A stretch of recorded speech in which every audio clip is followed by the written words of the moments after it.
नमस्कार, स्वागत है आपका भारत टीवी डॉट न्यूज़ में। मैं ओम शर्मा इस वक्त हूँ सहरडाल में।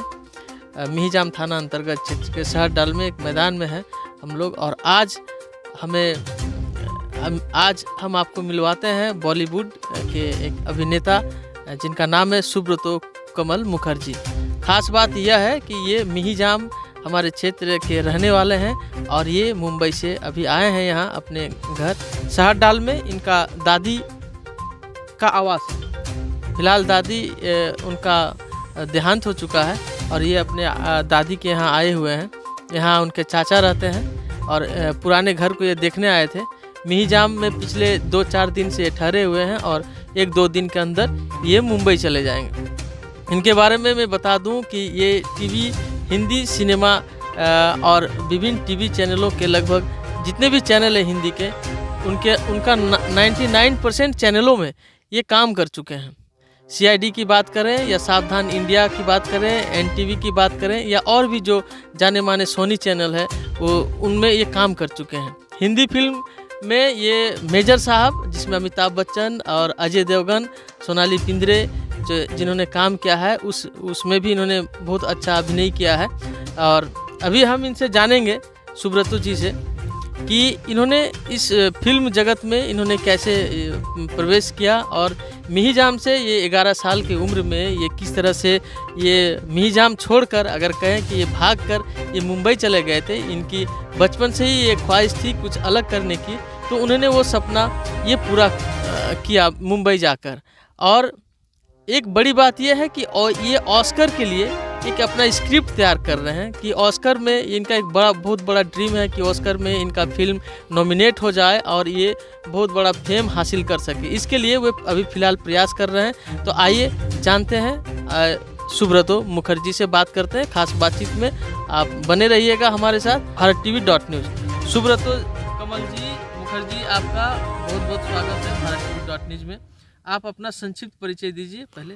थैंक यू, धन्यवाद। मेरा पूरा नाम है सुब्रतो कमल मुखर्जी और फादर का नाम है कमल हरिहर मुखर्जी। और उनके फादर जो दादाजी है उनका नाम है हरिहर बनवाली मुखर्जी। तो मैं अभी जिस गांव में हूँ वो सहरडल गांव है और ये मेरा दादा घर है जहाँ पर मेरे पिताजी जन्म लिए थे, मेरे चाचा लोग जन्म लिए थे। और बचपन में मैं तो मिहिजाम में रहता था, लेकिन हमेशा महीने में या हफ्ते में जब भी छुट्टी होती थी स्कूल से तो हम लोग 1-2 दिन के लिए सहरडाल आ जाया करते थे। तो सहरडाल जो है मिहिजाम से, मैं पैदा तो हुआ हूँ मिहिजाम में, लेकिन सहरडाल जो है मेरे दादा और दादी का घर है, तो उस हिसाब से मेरा सहरडाल से बहुत ज़्यादा लगाव है। और जब भी इधर आता हूँ तो कुछ ना कुछ प्लान बनाता हूँ कि इस दादा दादी का घर को वापस से किस तरीके से बनाया जाए, तो इसलिए आ जाता हूँ। और क्या बस कहानी थी वो बचपन से मिहिजाम छोड़ के आप चले गए थे? 11 साल उम्र थी उस समय। हाँ, क्या कारण? देखिए, सबसे पहली बात तो थी बच्चे जो भागते हैं, या तो उसके पेरेंट्स से कुछ तकलीफ़ होता है या तो मोहल्ले में या स्कूल में कुछ कांड कर देते जिसकी वजह से वो भाग जाता है डर के मारे। ठीक है, तो मेरा भी कुछ उसी तरह का था, लेकिन उसमें थोड़ा सा प्लस पॉइंट ये भी था कि मेरे पिताजी जो है प्राइवेट जॉब करते थे। हालांकि मिहिजाम के बगल में चितरंजन है, CRJ, जहाँ पर अधिकतर लोग 90% लोग गवर्नमेंट चाकरी करते हैं, रेलवे में करते हैं, लेकिन कुछ 10% लोग जो है प्राइवेट नौकरी करते हैं और अपना दिनचर्या चलाते हैं। तो उनमें से एक मेरे पिताजी भी थे। काफ़ी गरीबी का हालत भी हमने देखा है। वैसे हमारे घर वाले का और हमारा कोई ज़्यादा डिमांड था नहीं। जो भी पापा लेके आते थे हम लोग तीनों भाई बहन माँ बाप खा पी लेते थे और उसी में हम लोग रह बसर कर लेते थे। लेकिन मुझे कुछ अलग करना था, और जिसकी वजह से वो अलग करने के चक्कर में क्या होता था कि कुछ गलत हो जाता था, और जिसके कारण घर पे पिटाई भी पड़ती थी मम्मी पापा से। और पिटाई जब पड़ती तो यूँ बोल सकते कि थर्ड डिग्री इस्तेमाल होता था। उस टाइम बहुत बुरा लगता था, लेकिन आज अच्छा लगता है याद करके वो समय कि नहीं, माँ बाप जो मारते हैं पीटते हैं वो अच्छे के लिए करते हैं। लेकिन अभी का समय थोड़ा सा चेंज हो गया, पता है कि माँ बाप को अभी मार पीट के अपने बच्चों को नहीं सुधार सकते। वो अपने बच्चों के साथ फ्रेंडली रह के उन्हें हर अच्छे चीज़ और बुरे चीज़ का ज्ञान देंगे। जैसे पहले होता था कि हम माँ बाप सिर्फ अच्छी चीज़ों का ज्ञान दे देते, लेकिन बुरे चीज़ों से दूर रखते थे। लेकिन अभी के टाइम में ऐसा हो गया कि माँ बाप को बुरे चीज़ के बारे में भी बच्चों से डिस्कस करना चाहिए, ताकि उनको समझ में आना चाहिए कि बुरा होता क्या है। ठीक है, और इसी कारण ये मारपीट होता था घर पे। मतलब मारपीट मीन्स मतलब मोहल्ले में सबसे ज़्यादा मार मैं ही खाता था। हालांकि बदमाशी भी मैं ज़्यादा करता था स्कूल में, मोहल्ले में, है ना। किसी के भी फटे में टांग अड़ाता था, कोई भी कुछ भी होता था उधर पहला मैं ही जाता था देखने के लिए कि क्या हो रहा है नया कुछ। और हमेशा नया कुछ करने का जोश रहता था मुझ में, और आज भी है। तो इस कारण घर से पिटाई मिलती थी, और एक दिन परेशान होके मैं सोचा कि कुछ तो करना होगा, क्योंकि मम्मी ना हमेशा मुझे डराती थी कि देख, अगर तू पढ़ाई सही से नहीं किया तो स्टेशन के पास जो चाय का दुकान है ना, वहाँ पर तुझे ग्लास धोने के लिए नौकरी पे लगा दूंगा। हालांकि मम्मी वो डराती थी मुझे, लेकिन एक दिन मेरे मन में ऐसा हुआ कि कहीं सही में तो ऐसा नहीं हो जाए तो मतलब सॉरी, फिर मैंने सोचा कि कहीं ये सही ना हो जाए। तो इस कारण एक दिन कुछ स्कूल जाना था मुझे 11 बजे, और 10:30 बजे तक मैं घर पे ही था। हालांकि 10 बजे मुझे घर से निकलना पड़ता था 1 घंटा पहले, और 10:30 बज चुका था, मैं घर से निकला नहीं था। तो मम्मी बहुत गुस्सा हुई, पिटाई पड़ी बहुत तगड़े में। और मम्मी ने मेरे कपड़े उतार दिए, बोला कि जा आज के बाद तू स्कूल नहीं जाएगा। बैग उतार दिया, सॉरी, कपड़े मैंने पहन लिया था स्कूल का ड्रेस, और बैग छीन लिया, बोला कि जा आज के बाद तेरे को स्कूल जाना ही नहीं है। जब तुझे स्कूल जाना नहीं है तो क्यों मतलब हम लोग परेशान हो, क्यों हम लोग बुक पेन पेंसिल तेरे लिए खरीदे स्कूल में, क्यों तुझे जाने दे हम लोग, क्यों इतना खर्चा करे।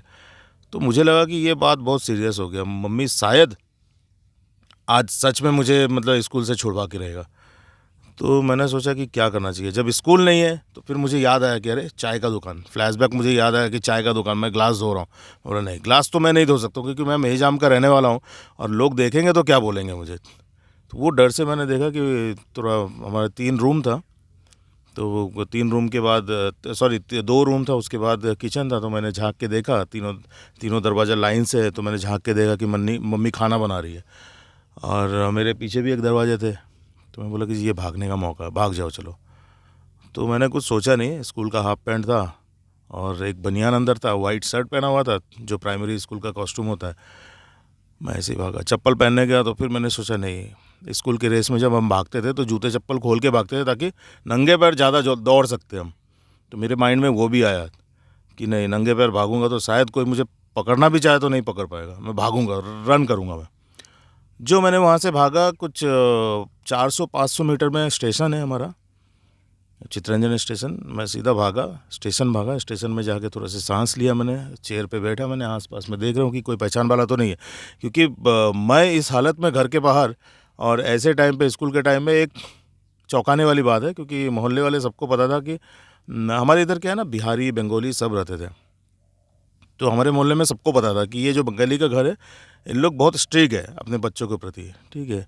तो अगर मुझे कोई देख लेगा तो उन लोग भी सोचेंगे ना कि अरे ये बच्चा इधर है, इसके माँ बाप किधर है, ये इधर इस टाइम क्या कर रहा है ना। तो ये सोचने के चक्कर में मैंने क्या किया, एक खंबा था, खंबे के पीछे छुप गया, और मुझे तभी अलाउंस हुआ स्टेशन में, वो सुनाई दिया कि एक लोकल ट्रेन आ रही है। तो बस मैंने रेलवे ट्रैक क्रॉस किया, 1 नंबर से 2 नंबर प्लेटफॉर्म पे गया। 2 नंबर प्लेटफॉर्म में लोकल ट्रेन आया, मैं वहाँ से बैठा लोकल ट्रेन में, और निकल गया। मैं वहाँ से निकल गया, पहला जामताड़ा उतरा, और जामताड़ा में पूरा दिन निकाला मैंने। जामताड़ा में जब पूरा दिन निकालने के बाद एक दुकान में गया, जब भूख बर्दाश्त नहीं हुआ दोपहर को 1, 1:30, 2 बजे करीब, तो मैंने एक दुकान में जाके पूछा कि कुछ खाने के लिए, नहीं कुछ काम मिल सकता है क्या। तो उन्हें सबसे यहाँ पर क्या है, एक अच्छी बात यह है कि लोग पहले पूछते हैं तेरा नाम क्या है, तू कहाँ का रहने वाला है, तेरा गोत्र क्या है, तू किस जाति का है। ये चीज़ अच्छा भी बोल सकते, बुरा भी बोल सकते, क्योंकि वहाँ पर एक चीज़ समझ में आया मुझे कि जब मैंने बोला कि मेरा नाम सुब्रतो मुखर्जी है, तो मुखर्जी मीन्स मतलब भरद्वाज गोत्र है, और ब्राह्मण का है, ठीक है। वैसे मैं जाति वाति मानता नहीं हूँ, ठीक है, बस इंसान सही होना चाहिए। लेकिन उस टाइम उन्होंने बोला कि अरे तुम तो ब्राह्मण हो, नहीं तुमसे काम कैसे करवाएंगे हम लोग, तुमसे जूठा बर्तन हम नहीं धुलवा सकते। एक काम करो, तुम्हें अगर भूख लगा है तो मैं कुछ देता हूँ, तुम खा लो। वैसे रहने वाले कहाँ के हो। अब मुझे पता है कि यहाँ से 14 किलोमीटर पीछे मेरा घर है, चितरंजन स्टेशन, और मैं 14 किलोमीटर दूर जामताड़ा स्टेशन पे हूँ। तो मैंने क्या बोला, मैंने बोला कि नहीं, अभी तो बोलना भी नहीं चाहिए कि मैं चितरंजन से हूँ, नहीं तो क्या पता उठा के मुझे भेज दे उधर। तो मैंने बोला मैं बर्धमान से आया हूँ। तो बोला अरे बर्धमान, इतना दूर से आए हो तुम, अच्छा ठीक है खा लो। मैंने जैसे ही खाया, खाने के बाद मैं जब वो जो दोना था जिसमें मैं खा रहा था, वो दोना में बाहर कचरे के डब्बे में फेंकने के लिए आ रहा, हाथ धोया, हाथ धो के जैसे मैंने टर्न किया तो देखा कि मेरा बड़ा वाला जो चाचा है वो साइकिल लेके, एक हाथ में फ़ोटो है उनका, लोगों को दिखा रहे, वो दूर से मैंने देख लिया उनको। वो बड़ा चाचा है, वो पिताजी से छोटा, क्योंकि 3 घंटा गुजर चुका था। 11 बजे मैं घर से, कुछ 10:30 बजे ये कांड हुआ था घर पे, और डिसीजन लेते लेते पौने 11 बजे मैं घर से निकला, और ये दोपहर को तकरीबन 1-1:30 बजे की बात है।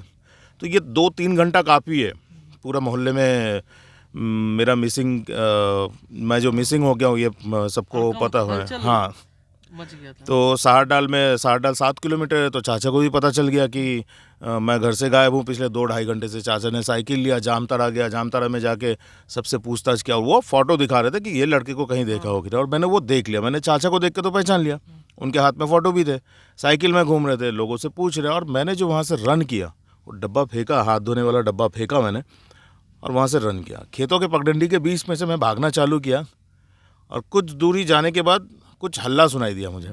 जब पीछे मुड़ के देखा तो देखा चाचा और कुछ दुकान वाले लोग मेरे पीछे पीछे भाग रहे मुझे पकड़ने के लिए, और उनका इशारा मतलब ऐसा था कि बेटा तू रुक जा, हम लोग कुछ नहीं करने वाले तुझे। ठीक है, मेरा चाचा भी मुझे बुला रहे थे घर के नाम से, लालटू लालटू रुक, भाग मत भाग मत। तो मैं कहाँ सुनने वाला था। अब मैं सिर्फ दौड़ते दौड़ते पीछे देख रहा हूँ और एक ही चीज़ सोच रहा हूँ कि भगवान करे एक ट्रेन आ जाए। ठीक है, और भगवान ने वो बात सुन लिया। उसी टाइम मुझे ट्रेन की आवाज़ सुनाई दिया कि पौ करके हॉर्न बजी और एक ट्रेन आ रही है। मैं बोला हाँ, ये ट्रेन चाहे जिधर की भी हो, या तो चितरंजन की तरफ की हो चाहे इस तरफ की हो, मुझे ये ट्रेन पकड़ना है।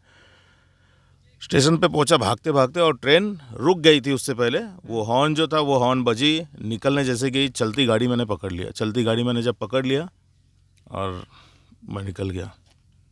फिर उसके बाद चाचा इन लोग कोई भी दिखे नहीं, क्योंकि मैं खेत से भाग के आया था। उन लोग ने सोचा भी नहीं होगा कि मैं वापस जाकर ट्रेन में बैठा होगा। तो फिर वहाँ से जो भागा, वहाँ से भागने के बाद मैं रात को जाके उतरा झाझा। झाझा स्टेशन उतरा। वहाँ पर तकरीबन 1 हफ्ता मैंने काम किया एक संपपड़ी के दुकान पे, जहाँ पर संपपड़ी बनता था, और होटल भी था। वो होटल के पीछे, होटल जिस मालिक का था उसी मालिक का होटल के पीछे संपपड़ी का फैक्ट्री भी था।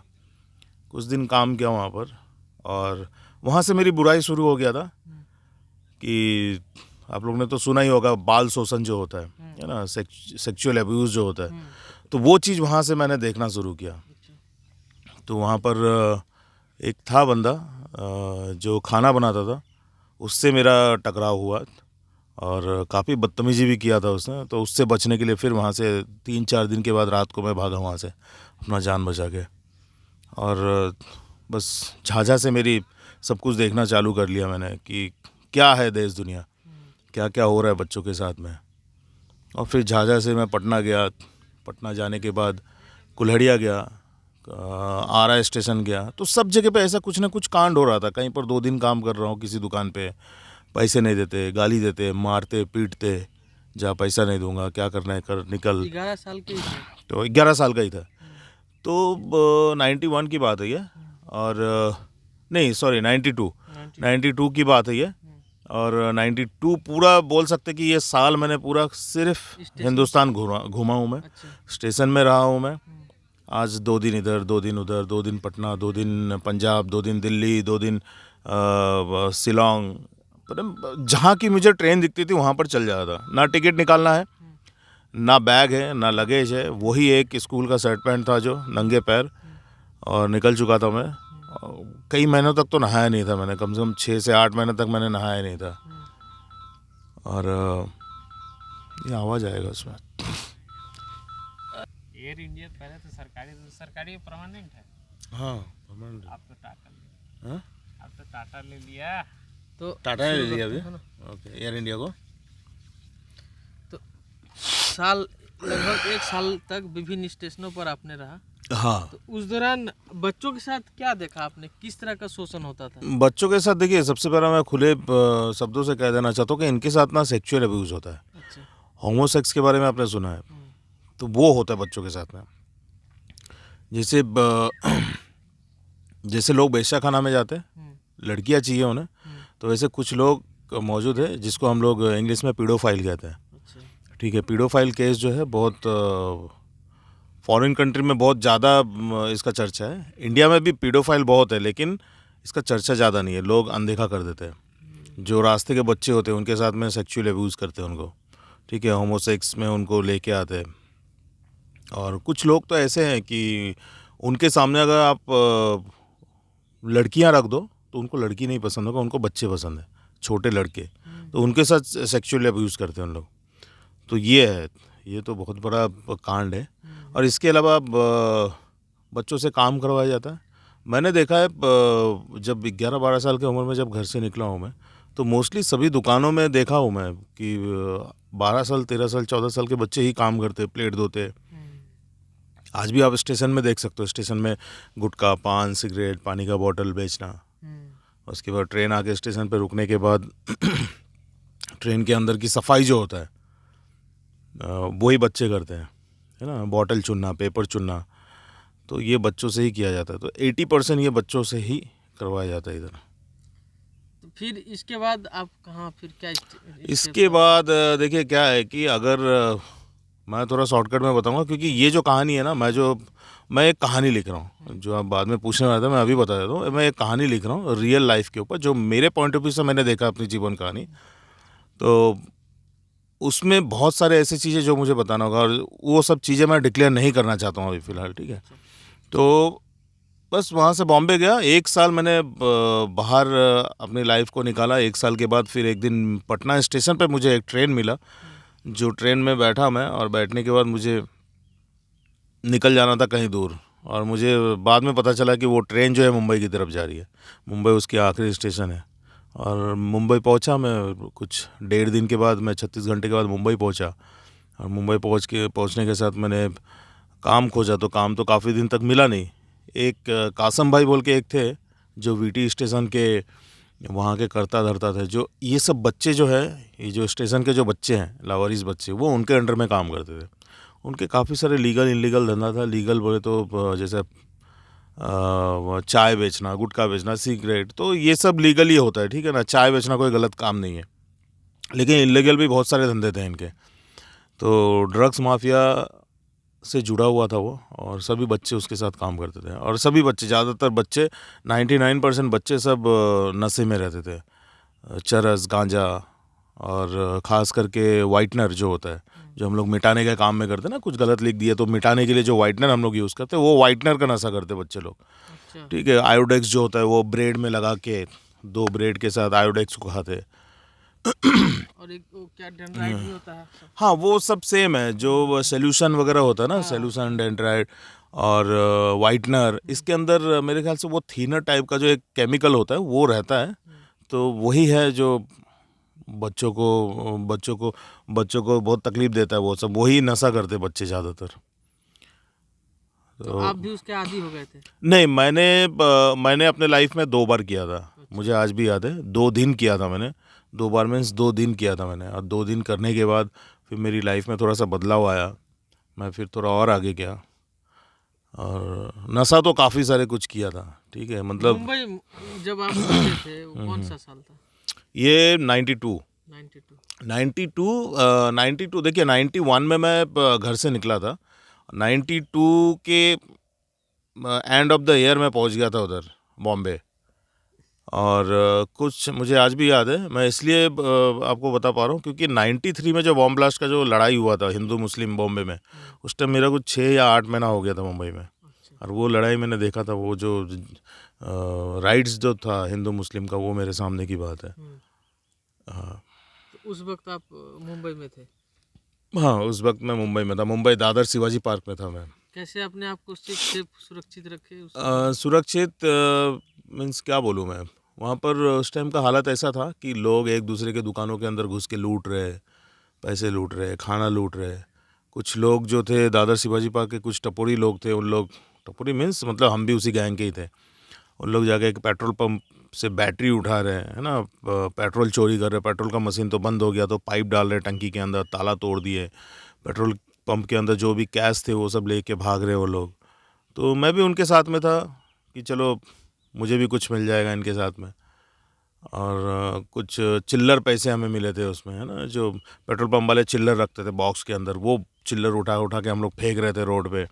नोटों के बंडल मिल गए थे हमारे साथ में जो लड़के लोग थे उन लोग, तो उनके साथ में कुछ, जब ये सब होने के बाद जब कर्फ्यू लग गया दादर शिवाजी पार्क के पास, तो हम लोग जाके एक पाइप के अंदर छुपे हुए थे।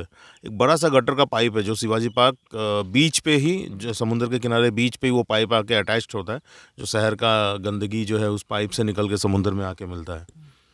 तो उस पाइप के अंदर हम लोग जाके छुपे थे तकरीबन 6 से 7 दिन तक।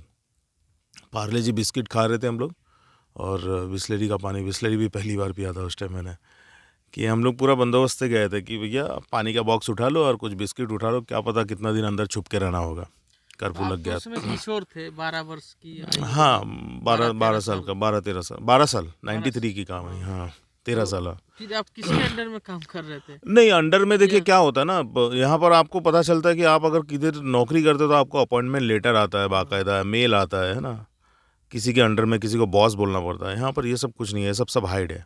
आपको दिख जाता है कौन आपका बॉस है, कौन आप पे शासन कर रहा है, और आपको भी पता है कि आपको उसका शासन पे चलना है, ठीक है। ये सब हाइडिंग होता था, वो सिर्फ हमारे अंदर ही। जैसे कि एक एरिया, जैसे दादर शिवाजी पार्क में मैं पहुंच गया हूँ, तो वहाँ पर ऑलरेडी पुराने कुछ लोग रहते थे, अच्छा। ठीक है। एक रात में जैसे ही शिवाजी पार्क में पहुंचा, रात को बैठा हुआ था, कुछ टपोरी लड़के बैठे हुए थे गार्डन में, लोग खाना वाना खा रहे थे, पत्ते खेल रहे थे, तो मुझे देख के बोले, "ए, इधर आ।" जब मैं गया तो बोला, "कहाँ से आया?" तो मैंने बोला, "नेपाल से आया हूँ", क्योंकि मुझे सच बोलना नहीं था वहाँ पर कि मैं कहाँ से आया हूँ। तो बोला, "अच्छा, खाना खाया क्या?" बस इतना ही, कहाँ से आया इतना ही। नाम क्या है वो नहीं पूछते, नाम वो देंगे। अच्छा। मुंबई ऐसा नाम देता है, जैसा छोटू होता ना, "ए छोटू इधर आ", हाँ हाँ है ना, "ए पालवा इधर आ", हाँ। तो ऐसा नाम उधर देते हैं। जो मुझे मिला है, मुझे जो तजुर्बा है। "कहाँ से आया है?" "नेपाल से।" "अच्छा, इधर किधर रहता है?"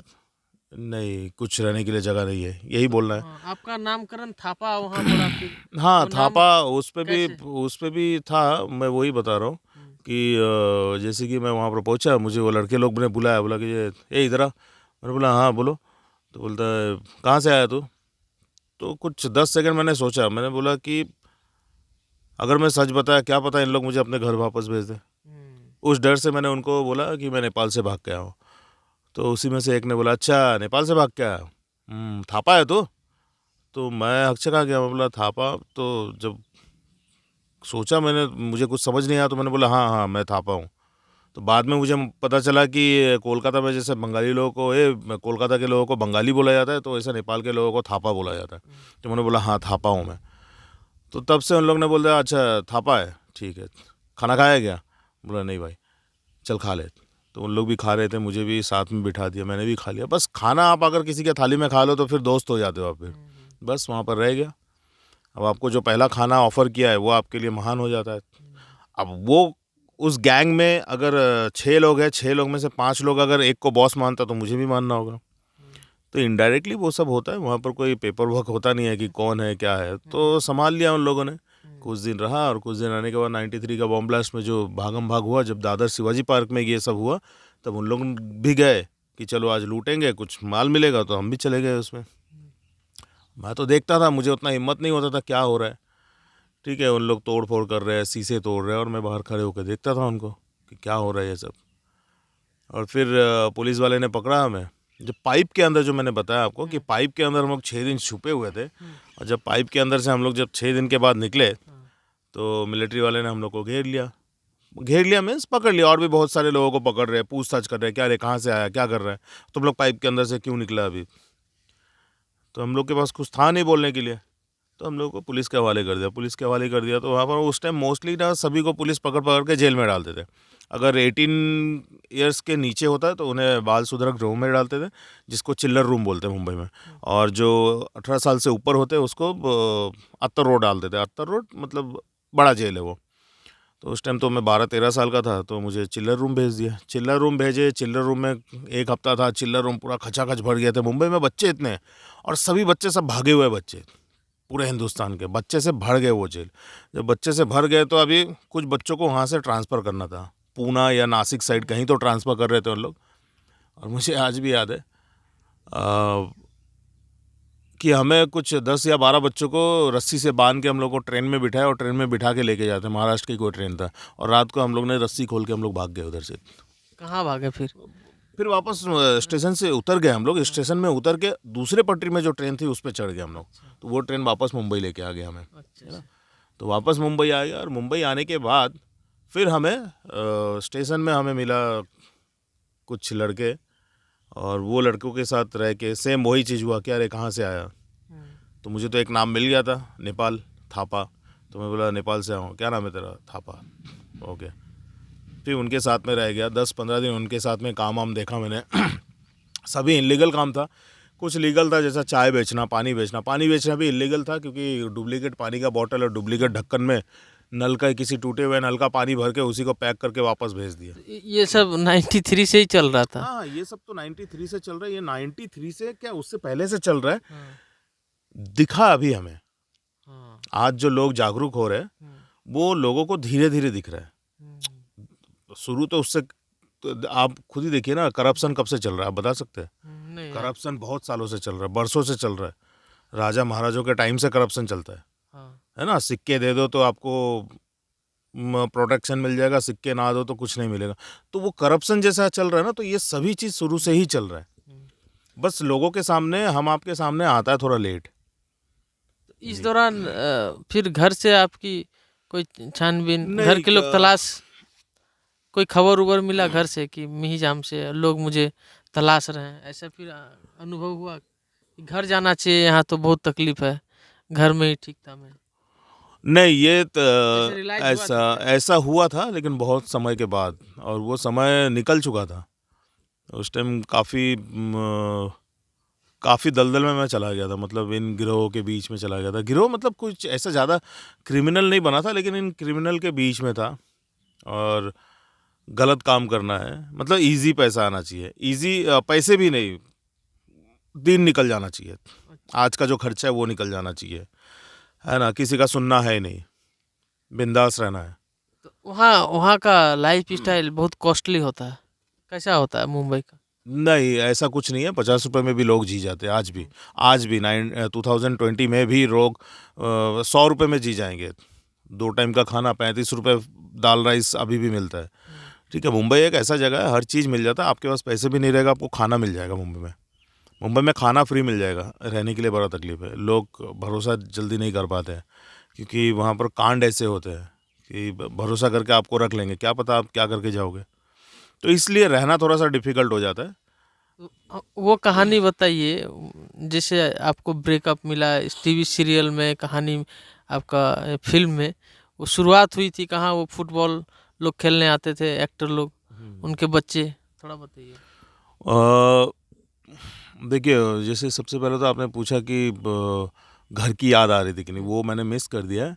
घर की याद आती थी, लेकिन 3 साल 7 महीने के बाद मुझे याद आई थी अचानक से। 3 साल? हाँ, 3 साल 7 महीने के बाद। तो आज भी मैं आया हूँ, सरप्राइज़ देना मुझे पसंद है। आज भी मैं आया हूँ 2022 में, मैं अपनी वाइफ के साथ आया हूँ। घर वाले को किसी को बताया नहीं था कि हम लोग आ रहे हैं। बस वहाँ पर हम लोगों की 1 हफ्ता पहले से तैयारी चल रही थी। कितने साल बाद आए आप? म्यूजियम हर साल 1 बार 2 बार आ जाता हूँ अभी फ़िलहाल। इस टाइम आना जाना है। नहीं, भागने के बाद भागने के बाद कितने साल बाद आए थे? 3 साल 7 महीना। 3 साल 7 यहाँ महीना आए थे? यहाँ पर आया था मैं। तो लगभग 17, 15, 16, 17 के होंगे आप? हाँ, फिर यहाँ आए तो कुछ 17, 18 साल का था। रिएक्शन था घर वालों नहीं, का? कुछ नहीं, सब नॉर्मल था, सब हैप्पी थे, मैं भी हैप्पी था। और मुझे आज भी याद है, बाजीगर फिल्म चल रहा था उस टाइम, रिलीज़ हुआ था। और उस टाइम आया था, वो शाहरुख पहनते थे ना चश्मा, तो वो चश्मा खरीदा था मैंने मार्केट जाके कि चलो घर जा रहा हूँ तो कुछ चीज़ें नया नया ले लेता। उस टाइम शाहरुख खान का चश्मा चलता था जो बाजीगर में पहनता था, तो वो चश्मा लिया और घर आया। मैं घर पे था 2 महीना तक करीबन था मैं इधर। हाँ, फिर घर के लोगों ने अनुमति दी कि जाओ मुंबई जाओ, क्या कहा? नहीं, अनुमति तो कभी नहीं दिया उन्होंने यही कहा कि बेटा यहीं पर रह जा, यहीं पर कुछ कर ले। लेकिन मुझे इधर कुछ दिखा नहीं ऐसा, मैं इधर रह भी जाता तो, लेकिन इधर कुछ ऐसा दिखा नहीं कि कुछ क्रिएटिविटी कर सकता हूँ मैं क्रिएटिविटी करने में। पढ़ाई लिखाई तो फिर आप नहीं किए, छोड़ दिए? क्लास कितना, 5 तक या 4 तक, कहाँ तक पढ़ाई हुई थी? मैं यहाँ पर स्वामी विवेकानंद स्कूल में क्लास 6 तक पढ़ा हूँ मैं, और 7th पे जाने ही वाला था कि मैं छोड़ के चला गया यहाँ से। और 3 साल 7 महीने जब बॉम्बे में रहा, बॉम्बे में रहने के बाद 3 साल 7 महीने के बाद जब मैं वापस बॉम्बे से आया हूँ मैं। अच्छा, उसके बीच मैंने क्या कर लिया था कि एक ऑर्गेनाइजेशन है YMCA, जो YMCA ने मुझे रेस्क्यू किया था कुछ 93-94 में मुझे रेस्क्यू किया था उन लोगों ने। और उन्होंने अपने शेल्टर होम में लेके आया था कि बेटा यहीं पर रहो, तुम्हारा यहीं पर परवरिश होगा। अच्छा। जब तुम्हें घर जाना होगा तो तुम चले जाना। एक टाइम का खाना और रहना सोना मिलता था उधर, बाकी दूसरे वक्त का खाना जो हमें खुद कमाना पड़ता था।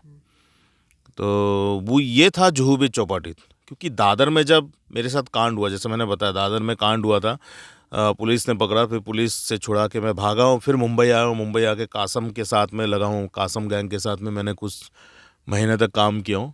फिर मुंबई में एक स्टेशन मास्टर आया था जो रेलवे का हेड आया था, और कलेक्टर कुछ तो था, ठीक है। तो उन्होंने स्ट्रिक्टली कर दिया कि स्टेशन पे मुझे कोई भी बच्चा नहीं चाहिए, कोई भी बच्चा काम करता हुआ स्टेशन पे नहीं दिखना चाहिए। जो भी बच्चा मिलेगा उसे उठाओ, लॉकअप में डालो, इंक्वायरी करो, उनके घर भेजो, अगर किसी का कोई माँ बाप है नहीं तो उसे अनाथ आश्रम भेजो, लेकिन स्टेशन पे कोई बच्चा नहीं चाहिए। तब कासम भाई ने बोला कि बच्चे लोग को हटाना होगा। तो हमसे जो सीनियर रहते थे, जो 18+ के लड़के लोग होते थे, उनके अंडर में मुझे दे दिया कि जा इसको लेके, इसको और एक लड़के को लेके तू जू पे चले जा, जहाँ पर तुझे अंकुश और रजाक मिलेंगे, जो मेरे जान पहचान वाले लोग हैं, उनके पास जा, वहाँ पर तुझे कुछ दिन के लिए रहने को मिल जाएगा, फिर मैं बुलाता हूँ इधर जब शांत हो जाएगा तो।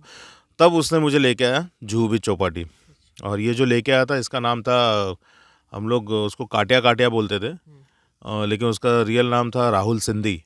तो उसने मुझे लेके आया जूहू चौपाटी, और जूहू चौपाटी लेके आने के बाद फिर जूहू चौपाटी में अंकुश रजाक मिला मुझे, अंकुश रजाक मिला, और अंकुश रजाक के साथ में रह के उधर काम करने लग गया। उधर एक दादा मिला वहाँ पर, जिसको हम लोग पोपट पोपट बुलाते थे।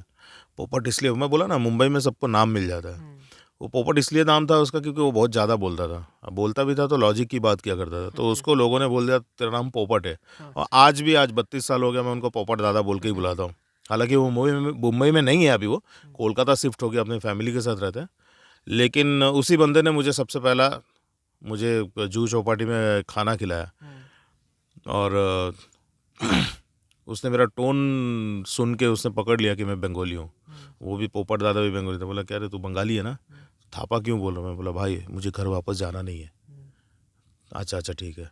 बोला वैसे भी इधर किसी के पास टाइम नहीं है कि तेरे को अपने घर पे भेजे, वो तो जस्ट ऐसे ही पूछने के लिए, जनरल नॉलेज कि तू कहाँ का है, तो ताकि तुझे नाम आसानी से दे सके उन लोग। तो मैंने बोला भाई यही सोचो कि मैं नेपाल से आया हूँ। तो बोला अच्छा ठीक है चल, थापा ही बुलाएंगे तेरे को। तो वहाँ पर रहने के बाद वाईएमसी ने मुझे रेस्क्यू किया। वाईएमसी ने बोला कि तुम अंदर आके रहो। कुछ सोशल वर्कर आए, उन्होंने बोला कि आप अंदर रह सकते हो, आपके लिए बहुत सारी चीज़ें हैं, खाना पीना, स्कूल, एजुकेशन सब कुछ है यहाँ पर। तो स्कूल तो नहीं जाने मिलता था, लेकिन कुछ टीचर आते थे वहाँ पर पढ़ाने के लिए, तो वो टीचर पढ़ाते थे। और MSW पास आउट जो होते थे, जो सोशल वर्कर, उन लोग भी आते थे, उनके साथ में सोशल वर्क भी करता था मैं। और फिर वाईएमसी में रहने के बाद मैं फिर 3-3.5 साल के बाद, 3 साल 7 महीने के बाद मैंने घर जाना चाहा। घर गया, घर जाने के बाद वापस से आया मैं। जब देखा कि वहाँ पर कुछ नहीं है, मेजम में जब आया, मैं बोला कि जी यहाँ पर कुछ है नहीं खास, या तो आप रेलवे में काम कर लो, या तो किसी भी बस में, या तो किसी भी गाड़ी में ड्राइवर बन जाओ। छोटे बच्चों को रखा जाता है वहाँ पर, जो भागे हुए बच्चे, ये बड़े बड़े शहरों में काम करते हैं ये लोग, इनके ऑर्फनेज होते हैं बड़े बड़े, एक शेल्टर होम में इनके 25, 30, 40 बच्चे होते थे, रहते हैं। तो जैसे कि आपका तब तक कितने साल के हो चुके थे? देखिए रेस्क्यू तो हुआ था 93 में बॉम्ब ब्लास्ट हुआ। 93 में बॉम्ब ब्लास्ट के बाद झगड़े हुए हिंदू मुसलमान के, तब हम लोग इधर उधर हो गए। फिर उसके बाद स्टेशन गया, स्टेशन में वापस VT स्टेशन में रहा। हाँ 94 करीब, हाँ 94 में मुझे रेस्क्यू किया गया था वो, ठीक है। और 94 से फिर हाँ 94 के बाद जब यहाँ मिहिजाम आए, फिर मिहिजाम आप आए 3 साल के बाद, 3.5 साल, पौने 4 साल के बाद, तो घर से लोगों ने कहा कि तुम यहीं रहो? हाँ घर वाले ने यहीं पर कहा, मम्मी पापा ने। अच्छा आप इकलौता लड़का हैं? नहीं, मेरे एक छोटे भाई भी है। ओ भाई, छोटे भाई है, बड़ी बहन है। अच्छा। हाँ बहन की शादी हो गई है। छोटा भाई है, छोटा भाई मुझसे कुछ 5 साल छोटे है। अच्छा, क्या करता हो? वो प्राइवेट जॉब करते हो यहीं? हाँ यहीं पर। तो लोगों ने आपको रोका, तो फिर आप चले गए? कितने दिन बाद मैं गए? फिर गया 2 महीने के बाद। अच्छा, 1 महीना 28 दिन था उस टाइम में, मुझे आज भी याद है। तो यहाँ लगा कि यहाँ कुछ नहीं है, रोजगार नहीं हाँ है? इधर कुछ दिखा नहीं मुझे ऐसा। और बॉम्बे जैसे शहर कौन छोड़ के आएगा, आप बताओ। आज हम तो वहाँ के हवा पानी आपको समझ में आ गई थी? समझ में आ गया, सूट हो गया मुझे। तो लगा कि वहीं फिर जाके करियर बनाना। कुछ करना है तो वहीं पर है। मिहिजाम में ऐसा कुछ कर नहीं सकते मीन्स मतलब मुझे जो करना है वो नहीं कर सकता हूँ मैं इधर। उस समय क्या इच्छा थी आपको करने का, कि बड़ा बिजनेसमैन बनना चाहते थे, या कोई रोजगार फिर ढूंढ लेना चाहते थे? ऐसा क्या, मतलब क्या दिख रहा था? फिल्म की बात तो बाद में आई होगी, है ना, लेकिन उस टाइम क्या रियलाइज किए थे आप कि यही बनना है अब हमको, ये जाके मुंबई में ये बिजनेस करना है? देखिए, जैसे कि मैंने आपको बताया कि घर से छोड़ने के बाद ही, घर छूटने के बाद ही मैंने बाल शोषण को बहुत करीब से देखा है। अच्छा। ठीक है, तो एक शब्द में मैं कहूँगा, मैं लड़ना चाहता था इससे। अच्छा। हाँ, इससे लड़ना चाहता था, लोगों को सबक सिखाना था। हाँ, तो बाल शोषण तो जैसे कि शोषण शब्द जो है आपको फर्स्ट रियलाइज हुआ कि आपके घर से, कि आपको लगा कि अधिक मार पिटाई होती है, हाँ, बच्चों को इस ढंग से परवरिश नहीं होना चाहिए, ये रियलाइज किया आपने? करेक्ट। वो है ना? देखिए, बाल शोषण में वो नहीं आता है। हाँ। जो माँ बाप मारते हैं वो परवरिश होता है। परवरिश ठीक है, है। वो तो परवरिश तो वैसा वो भी तो नहीं आप होना इस चाहिए। स्टेज में जाके कह रहे हैं कि ये तो हमारे भलाई के लिए माता पिता जो है हमारी पिटाई Correct. करते हैं, है ना, Correct. या डांटते हाँ। डपटते हैं, लेकिन उस वक्त जब बच्चा होता है हम्म, तो वो तो क्षमता उसके पास है नहीं समझने की, बिल्कुल। है ना। हाँ। तो उस वक्त तो आपको रियलाइज होता होगा कि काफी हमारी मार पिटाई हो रही है, धुनाई हो रही है, तो हमको भाग जाना चाहिए। भाग जाना चाहिए, हाँ। मीन्स मतलब इससे दूर हो जाना चाहिए, ताकि ये मुझे दोबारा ना हो मेरे साथ ऐसा। तो ये चीज तो सिर्फ मतलब मार के डर से ही लोग भागते हैं, करेक्ट है ना। करेक्ट है। देखिए, क्या होता है कि अभी देखिए, मार के डर से मेरे मन में यही सोच आया है कि मैं यहाँ से भाग जाऊँ तो मैं इस चीज़ से बच जाऊँगा। बस ठीक है, यही सोच, बस हाँ, इतना ही है। हाँ। लेकिन ये जो बाल शोषण हो रहा है, बाल शोषण में मेरा थिंकिंग ये है कि मुझे भागना नहीं है इससे, मुझे इससे लड़ना है। बाल और- शोषण तो घर से जो बच्चे बाहर भागते हैं तब शुरू होता है तब उनका शुरू शोषण, होता है। हाँ, है ना। हाँ, बिल्कुल, तब शुरू होता है। लेकिन बाल शोषण जो हो रहा है उसके पीछे ही मुझे काम करना है ना। तो वो मैंने सोच लिया था, क्योंकि देखिए क्या है ना, 13-14 साल का उम्र ना मुंबई के लिए बहुत बड़ा है। अच्छा अच्छा। यहाँ के लिए 10-11 साल का उम्र जो है कुछ मतलब एकदम बच्चा ही है, मान बच्चा ही लीजिए। है, आप बॉम्बे में कभी आएंगे तो बॉम्बे में आप देख भी सकते हैं कि 11-11 साल के जो बच्चे हैं ना, बहुत सियाने होते हैं। हाँ, काफी मैच्योर्ड होता हाँ, काफ़ी मैच्योर्ड होते हैं, कोई भी चीज़ों में वो पीछे नहीं हटते वो। अब ऐसे फिल्में उठा के देख लीजिए आप, कुछ बच्चों के ऊपर जो फिल्में बनती है, ऐसे उठा के आप देख लो कि बच्चे कितने एक्सपर्ट होते हैं फिल्मों में। है। हाँ, ठीक है, तो फिल्में वही बनाया जाता है जो हकीकत में होती है। हाँ। हकीकत को रूबरू लोगों के साथ, हकीकत को रूबरू करने के लिए ही फिल्म को बनाया जाता है, ताकि फिल्म के माध्यम से हमारे सामने वो चित्र आए कि क्या हो रहा है समाज में। ऐसा भी हुआ था, ऐसा भी हो सकता है, ऐसा भी हो रहा है। हाँ, सामाजिक जीवन समाज की में जो क्या हो रहा है। रियलिटी है करेक्ट उसे पर्दे पर दिखाया करेक्ट। तो आपको जब एक बच्चे को जब दिखाया जाता है, 11 साल का 10 साल का बच्चा है, वो कैरेक्टर को निभा रहा है, तो हकीकत में वैसे लाखों बच्चे जो है आज भी फुटपाथ में है, जो अपने जीवन को जी रहे हैं, अपने दुखों के साथ जूझ रहे हैं वो। ठीक है, रोज का रोज लड़ रहे हैं। मेरे पास तो घर था, मेरे माँ बाप था, मेरा आस था, मेरा घर है, मैं वापस आ गया हूँ। बहुत सारे बच्चे, लाखों करोड़ों बच्चे ऐसे हैं जिनके कोई भी नहीं है, जिनको आज पता ही नहीं है कि मेरा माँ बाप है भी नहीं है। कुछ बच्चों को ऐसा भी जानता हूँ जो मेरे दोस्त है आज के तारीख में, उनको तो ये भी पता नहीं है कि आँख खुलने के साथ ही उन्होंने, वो बोलते हैं कि आँख खुलने के साथ ही जिस दिन मुझे समझदारी आया है, मुझे पहला सीन याद है कि मैं स्टेशन पे हूँ। जैसा मैं बच्चा था, मुझे पहला दिन याद आया ज़िंदगी में, जब समझ आया मुझे, याददाश्त जो दूर तक मेरे बचपन से याददाश्त, मुझे याद है कि हाँ, हम लोग स्कूल जाते थे, पापा स्कूल लेके जाते थे, स्कूल से घर आते थे, तो वो सब याद है। उससे पहले क्या था नहीं याद है। लेकिन कुछ बच्चे ऐसे भी हैं जिनको याद है कि सबसे पहला कि मैं स्टेशन पे हूँ, मेरे आसपास में कोई भी नहीं है। तो ऐसे बहुत सारे बच्चे हैं जो ऑर्फनेज में रहते हैं, स्टेशन पे रहते हैं, नशा कर रहे हैं, उन्हें रोकने वाला कोई नहीं है। नशा कर रहे हैं, ट्राई करते हैं, जब ट्राई करते हैं नशा तो उनको अच्छा लगता है। अच्छा क्या लगता है, क्या होता है, जैसे मैं घर से निकला हूँ, मान लीजिए ये नशा मैंने भी ट्राई किया हूँ, तो इससे क्या होता है कि आप बहुत टेंशन में हो कोई भी चीज़ में। लोग दारू क्यों पीते हैं? कुछ लोग अयासी करने के चक्कर में दारू पीते हैं, कुछ लोगों को हैबिट होता है। और कुछ तनाव कम करने की। हाँ, वही तनाव कम करने के चक्कर में ही हैबिट हो जाता है। अच्छा, उनको पता चल जाता है कि इससे मेरा तनाव कम हो रहा है। हाँ। तो वो क्या होता है फिर वो कि दोबारा ट्राई करता है, फिर उसको मजा आता है, वो करते करते वो नशा हैबिट हो जाता है, वो नशा लग जाता है उसे। तो जो वाइटनर का जो मैंने बताया आपको, वाइटनर का नशा ऐसा है कि वो जब सूंघा जाता है, अभी देखिए हमारा ब्रेन काम कर रहा है, मैं आपसे इंटरव्यू में बात भी कर रहा हूँ, इसके बाद मुझे क्या करना है वो भी मुझे याद है, और मुझे मुंबई जाके क्या करना है वो भी मुझे याद है। ठीक है, लेकिन और ये भी मुझे याद है कि मेरा पीछे क्या हुआ था, मेरा पिछला ज़िंदगी क्या था, उसको मैं सोच रहा हूँ, तभी जाके मैं आपको बता पा रहा हूँ। ठीक है, तो ठीक उसी तरह बच्चे जब नशा करते हैं तो क्या होता है, उनके जीवन में बहुत सारे कुछ है। पहली बात तो माँ बाप है नहीं, केयर है नहीं, कोई केयर करने वाला नहीं है। दिवाली दशहरा में लोग अपने बच्चों को लेके बीच पे आते हैं, जुहू बीच पे फटाकरी फोड़ते हैं, अच्छा अच्छा खाते हैं और वापस चले जाते हैं। कुछ बच्चे ऐसा है जो समुद्र के किनारे बैठे बैठे उनको ही देखते हैं। क्या सोच रहे होंगे वो? 3.5-4 साल मैंने भी सोचा था ऐसा कि काश मैं भी घर पे होता, मैं भी घर के अंदर होता, दिवाली में फटाकरी फोड़ता, घर कुंडा बनाता, सब याद आता था मुझे, लेकिन देख ही सकता हूँ और कुछ नहीं कर सकता हूँ। तो ऐसे बहुत सारे चीज़ें, बहुत सारे बच्चे ऐसे हैं कि वो सब देखते हैं और उसके साथ साथ उनके साथ जो शोषण हुआ रहता है वो भी याद आते हैं उनको। उनको जो मारा पीटा धमकाया जाता है वो भी याद आता है दोनों उनको। चीजें हाँ सब सामने चीज़ याद आता है। हाँ। और ज़्यादातर ना नेगेटिव चीज़ें ज़्यादा याद आता है उस टाइम। ठीक है, नेगेटिव चीज़ें ज़्यादा याद आता है और याद आता है या तो गुस्से में या तो सैड होके वो फिर वो नशा करता है।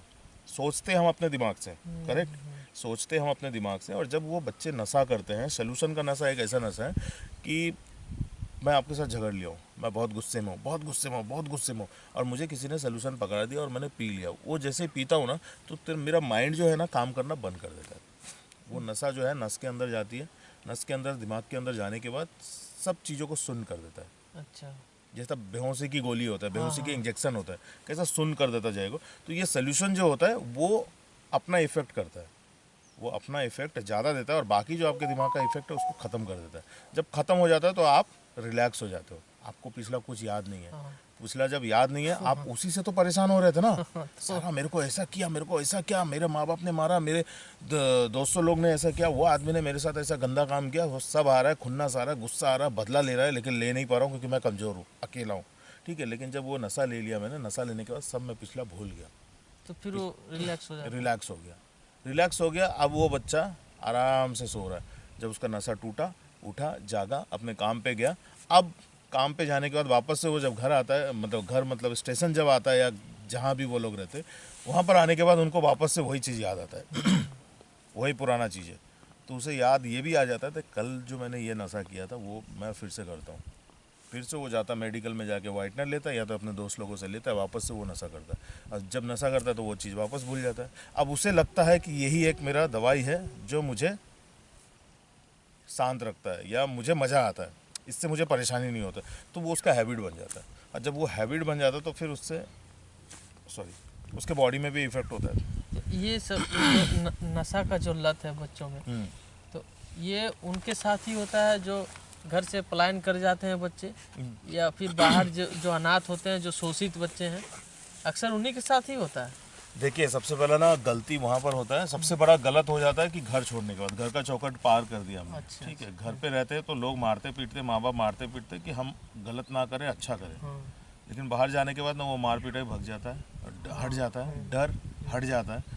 मुझे लगता है जो हूँ डिसीजन लेने वाला मैं ही हूँ, जो भी करूँगा उसका मतलब उसका रोकने टोकने वाला कोई रोकने वाला नहीं है। अब मुझे अगर लगता है कि ये चीज़ मुझे करना है तो करना है। अगर मैं घर पे रहता हूँ तो मुझे डर है, नहीं रे बाबा स्कूल से छूट गया हूँ, अभी घर चलो, थोड़ा भी लेट हो गया तो घर पे फटके, पूरा गाइडलाइंस में रहना पड़ता है। हाँ। और घर से बाहर आने के बाद मुझे तो ऐसा लगता है कि भैया मेरे को कोई रोकने वाला नहीं है, मेरी ज़िंदगी जो है मेरी है और मैं अपने हिसाब से चला सकता हूँ सर। तो तब मैं हर चीज़ करता हूँ, कोई भी चीज़ में रोक टोक नहीं है। तो उस चीज़ को अगर रोकेगा नहीं, और रोकने के साथ रोक टोक के साथ साथ क्या होता है, समझाना होता है। दिवाली के टाइम में अगर हम फटाकरी फोड़ते तो बाप या माँ बोलते थे बेटा दूर होके, संभल के, है ना, आग जो लगा रहा है फटाकरी दूर होके, हाथ लंबे करके, ये सब सिखाया जाता है। बाहर होने के बाद वो सब नहीं होता। बाहर होने के बाद बच्चा ऐसा लगाता है, हाथ में फोड़ता है, चलो देखते क्या होता है, क्योंकि मैंने दूसरे को देखा हाथ में लेके फटाकरी फोड़ते हुए, तो चलो मैं भी एक बार फोड़ लेता हूँ। तो आप बाहर घर से भागे तो अच्छे लोगों के संपर्क में आए तो आप बन गए, दोनों मिले, बन गए आप, ठीक है। बुरे मिले, फिर अच्छे भी मिले। बुरे मिले, अच्छे मिले, आज भी बुरे लोग मिल रहे हैं, आज भी अच्छे लोग मिल रहे हैं। फिर भी आप बन गए, अपना करियर बना लिए अपने। लेकिन जिन बच्चों को जिनका संपर्क बुरे लोगों के साथ हुआ, तो उनकी तो करियर ही बदल जाती है। तो मैं आगे चल रहा हूँ उसके लिए, मुझसे जितना होगा मैं करूँगा। मैं सबको बोलना चाहता हूँ कि आप लोग भी इसके लिए आगे बढ़े और करें, और कर सकते हैं हम लोग, पता है कर सकते हैं हम लोग पहले 4 बच्चा पैदा करते थे, 6 बच्चा पैदा करते थे, और हम लोग सबको पालते थे ना। आज कुछ लोग अवेयर हो गए कि नहीं भैया एक ही बच्चा काफ़ी है, ठीक है, कमाई 10 गुना ज़्यादा हो गया आज के तारीख में, ठीक है, हर चीज़ महंगाई भी बढ़ गया। अगर हम एक बच्चे को पाल रहे तो हमें, चलो ठीक है, मैं दूसरा बच्चा नहीं पाल सकता हूँ, लेकिन हम 10 लोग मिलकर एक बच्चे को और पाल सकते हैं, ठीक है। तो हमें डोनेट करना चाहिए सही जगह पे, है ना। आप ऐसा डायरेक्ट मत डोनेट करो, आप देखो समझो, एक बच्चे की ज़िंदगी बना सकते हो आप लोग। आप कई एनजीओ से हम लोग मुंबई में जुड़े हुए हैं, वो एनजीओ किस सेक्टर में काम करते हैं? देखिए, मैं जिस एनजीओ से जुड़ा हूँ, मैं काफ़ी एनजीओ से जुड़ा था, काफ़ी एनजीओ के साथ मैं काम किया हूँ, इंटरनेशनल लेवल पे मैंने काम किया हूँ। तो सबसे पहला एक एनजीओ में मैंने काम किया था, उसका नाम है आईजेएम शॉर्ट फॉर्म में, उसको फुल फॉर्म में बोलते हैं इंटरनेशनल जस्टिस मिशन, जो ह्यूमन ट्रैफिकिंग के लिए और चाइल्ड लेबर के अगेंस्ट काम करते वो लोग। तो इन लोग का काम होता है इन्वेस्टिगेशन करना, रेस्क्यू करना, उनको रिहैब में लेके जाना और एक्यूज्ड को सज़ा दिलाना, ये उनका काम है। अच्छा। ठीक है, ये डेवलपमेंट करते हैं इन लोग बच्चों की ज़िंदगी में। तो ये है, ये संस्था अंतर्राष्ट्रीय संस्था ये है? अंतर्राष्ट्रीय संस्था ये है। वाशिंगटन जो है अमेरिका में, हाँ। वहाँ के एक ब्रांड बोल के एक सर है, उन्होंने ये स्टार्ट किया था। वो पहले पुलिस में थे, पुलिस में रिटायर होने के बाद फिर उन्होंने ये संस्था स्टार्ट किया उन्होंने, आईजेएम के नाम से।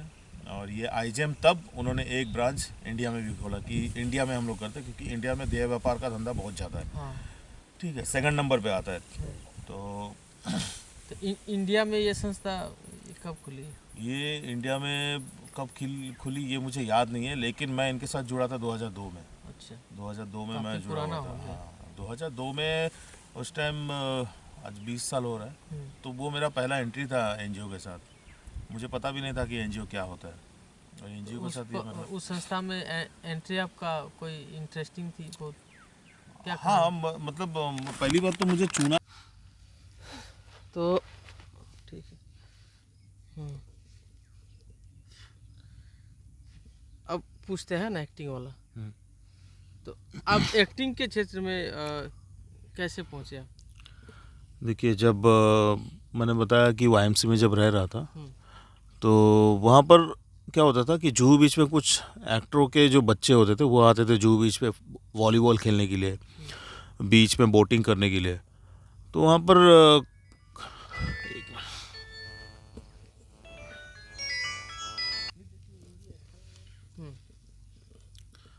बोलिए, कैसे एक्टिंग अभिनय के क्षेत्र में कैसे पहुंचे आप? हाँ, अभिनय के क्षेत्र में इस तरीके से आया कि सबसे पहला मैं स्पॉट बॉय अपना सॉरी सॉरी सॉरी सॉरी बोलिए। हाँ, सबसे पहला तो मैं ड्राइवर में लगा एक आर्टिस्ट के पास। मैं जुहू बीच पे रह रहा था, और जुहू बीच पे कुछ आर्टिस्ट के बच्चे जो है वॉलीबॉल खेलने, बोटिंग करने, वाटर स्पोर्ट्स करने के लिए बीच पे आते थे, और तभी उनके साथ में मेरी जान पहचान हुआ था। और धीरे धीरे जब उनसे दोस्ती बढ़ गया, उन लोग भी हमेशा आते थे, और दोस्ती बढ़ते बढ़ते बढ़ते बढ़ते फिर एक पुनीत वशिष्ठ बोल के एक एक्टर है, तो उसने उस टाइम अफलातून और क्या कहना ये सब फिल्मों में उसको काम मिला था। तो उन्होंने मुझे बोला कि तू मेरे साथ रहा कर, और उसके साथ में रहते रहते फिल्म इंडस्ट्री में एंट्री हो गया मेरी, और मैं बॉय ड्राइवर में उसके पास काम किया। कई साल तक मैंने उसके साथ शूटिंग में आना जाना किया। उसके बाद मेरी पहचान हुई राज लोगानी से, जिसका मैंने आगे भी पीछे भी जिक्र किया था मैंने आपसे। तो राज लोगानी के साथ में तब मेरी जान पहचान हुआ। राज लोगानी को एक्चुअली जी टीवी का कुछ 2 शोज़ मिला था एज एन मेन लीड। तो उसने अपने दोस्त विशाल ठक्कर को बोला था कि मुझे एक बॉय ड्राइवर चाहिए जैसा तेरे पास है। तो विशाल ठक्कर के पास मेरा एक दोस्त हुआ करता था, विजय। तो विजय को बोला कि विजय कोई बॉय या ड्राइवर के लिए अगर कोई होगा तो बताना, राज को चाहिए। तो उसने बोला हाँ है, थापा को बुलाता हूँ मैं। तो थापा यानी कि मैं, तो मुझे फ़ोन किया, उसने बुलाया कि भाई एक काम है, एक ऐसा एक आर्टिस्ट है, उसका बॉडीगार्ड में चाहिए और ड्राइवर भी चाहिए, सब एक साथ कर सकते हैं? बोला हाँ करूँगा मैं। तो तब राज के साथ मेरी जान पहचान हुई, और राज के साथ जब जान पहचान हुई तो राज ने ही मुझे अपने शो में विलन के लिए रोल के लिए ऑफ़र किया था कि भाई डायरेक्टर को एक विलन चाहिए 2 या 3 दिन के लिए, एक एपिसोड के लिए, तू करेगा क्या? मैंने बोला हाँ मैं करूँगा, कर सकता हूँ मैं। तो तब मेरा पहला वो था जो टीवी में मैंने काम किया था। उससे पहले भी मैंने काम किया था, फिल्मों में काम किया था मैंने, लेकिन उतना ज़्यादा मतलब चर्चे में नहीं था, लेकिन किया था। बच्चन साहब के साथ मैंने 2 फिल्में में किया था, एक मृत्यु दादा और दूसरा जो है वो है मेजर साहब, मृत्यु दाता, जो उसमें गाना है दिलेर मेहंदी जी के साथ में, नाना नाना ना रे। तो उसमें मैं क्राउड में गया था, है ना, क्राउड में पब्लिक चाहिए था, लोग चाहिए था। तो मेरी पहली ज़िंदगी की पहली फिल्म थी हाँ मृत्युदाता की। भाई लोग चाहिए, बहुत पब्लिक चाहिए, जूनियर आर्टिस्ट में चाहिए, चलोगे क्या? बोला हाँ चलूँगा। किसका शूटिंग है? तो बोले अमिताभ बच्चन जी। बोला अरे वाह, और कौन है? तो फैल गया ना कि दिलेर मेहंदी जी है। तो दिलेर मेहंदी उस टाइम बहुत फेमस थे गाने में। तो मैं बोला वाह, इनके फिल्म में कौन नहीं जाएगा। तो मैं गया था उस टाइम।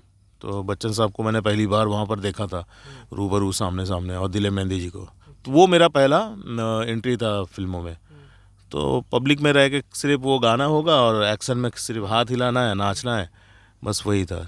और उसके बाद फिर मैं मेजर साहब में भी मुझे काम मिला था। और मेजर साहब करने के बाद कुछ 60 डेज़ हम लोग ने इंडिया मिलिट्री कैंप पूना में शूट हुआ था। तो उसमें अजय देवगन के साथ में 1-2 सीन में हूँ मैं।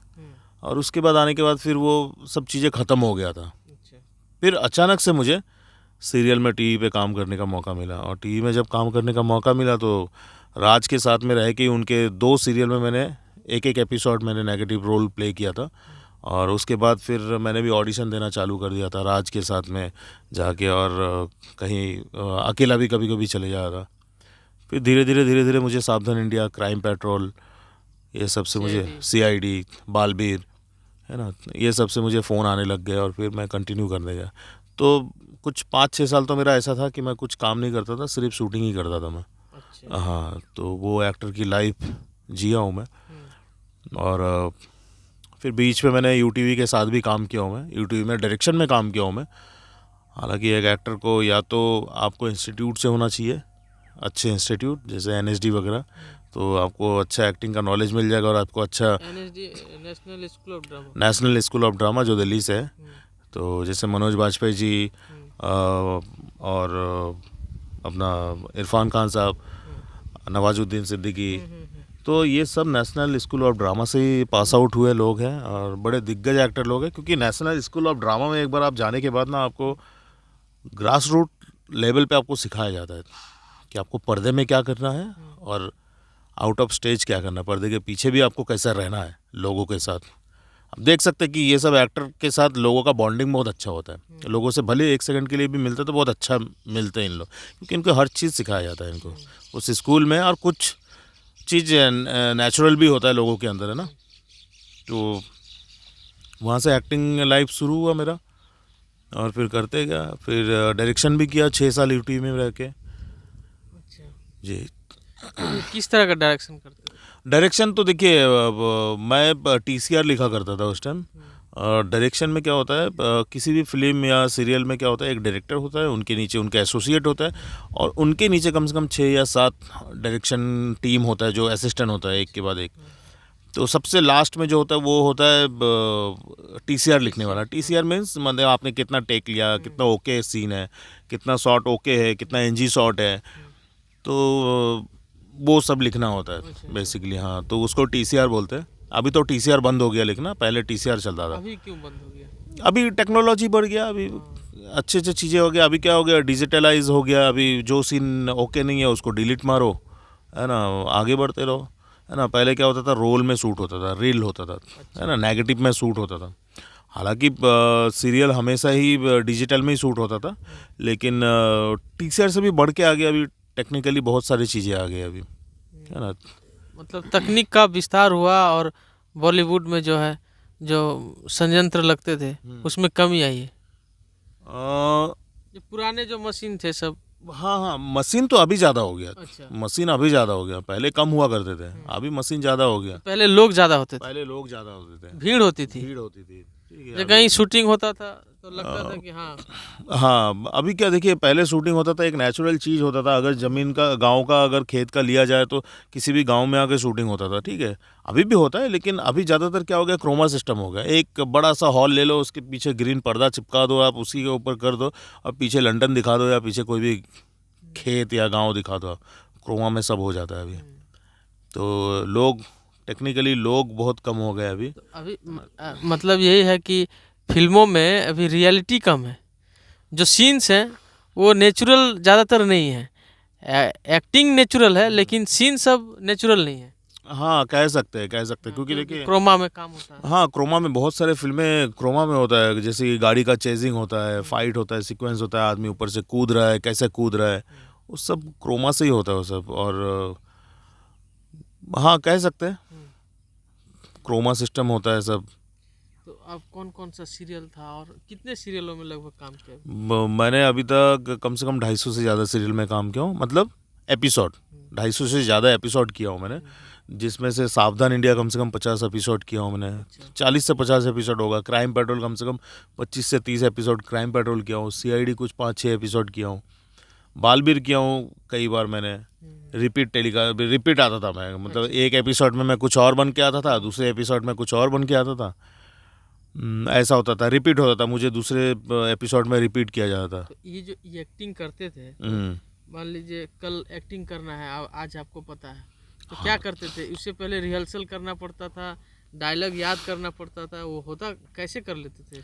नहीं, क्या होता ना, प्रोसीजर ऐसा होता है कि सबसे पहला हम जाते थे ऑडिशन देने, कि ऑफिस घूम के हम जाते थे, भैया बालवीर है, ये सावधान इंडिया है, ये क्राइम पेट्रोल का ऑफिस है, इन ऑफिसों में हम जाते थे, कास्टिंग डायरेक्टर से मिलते थे।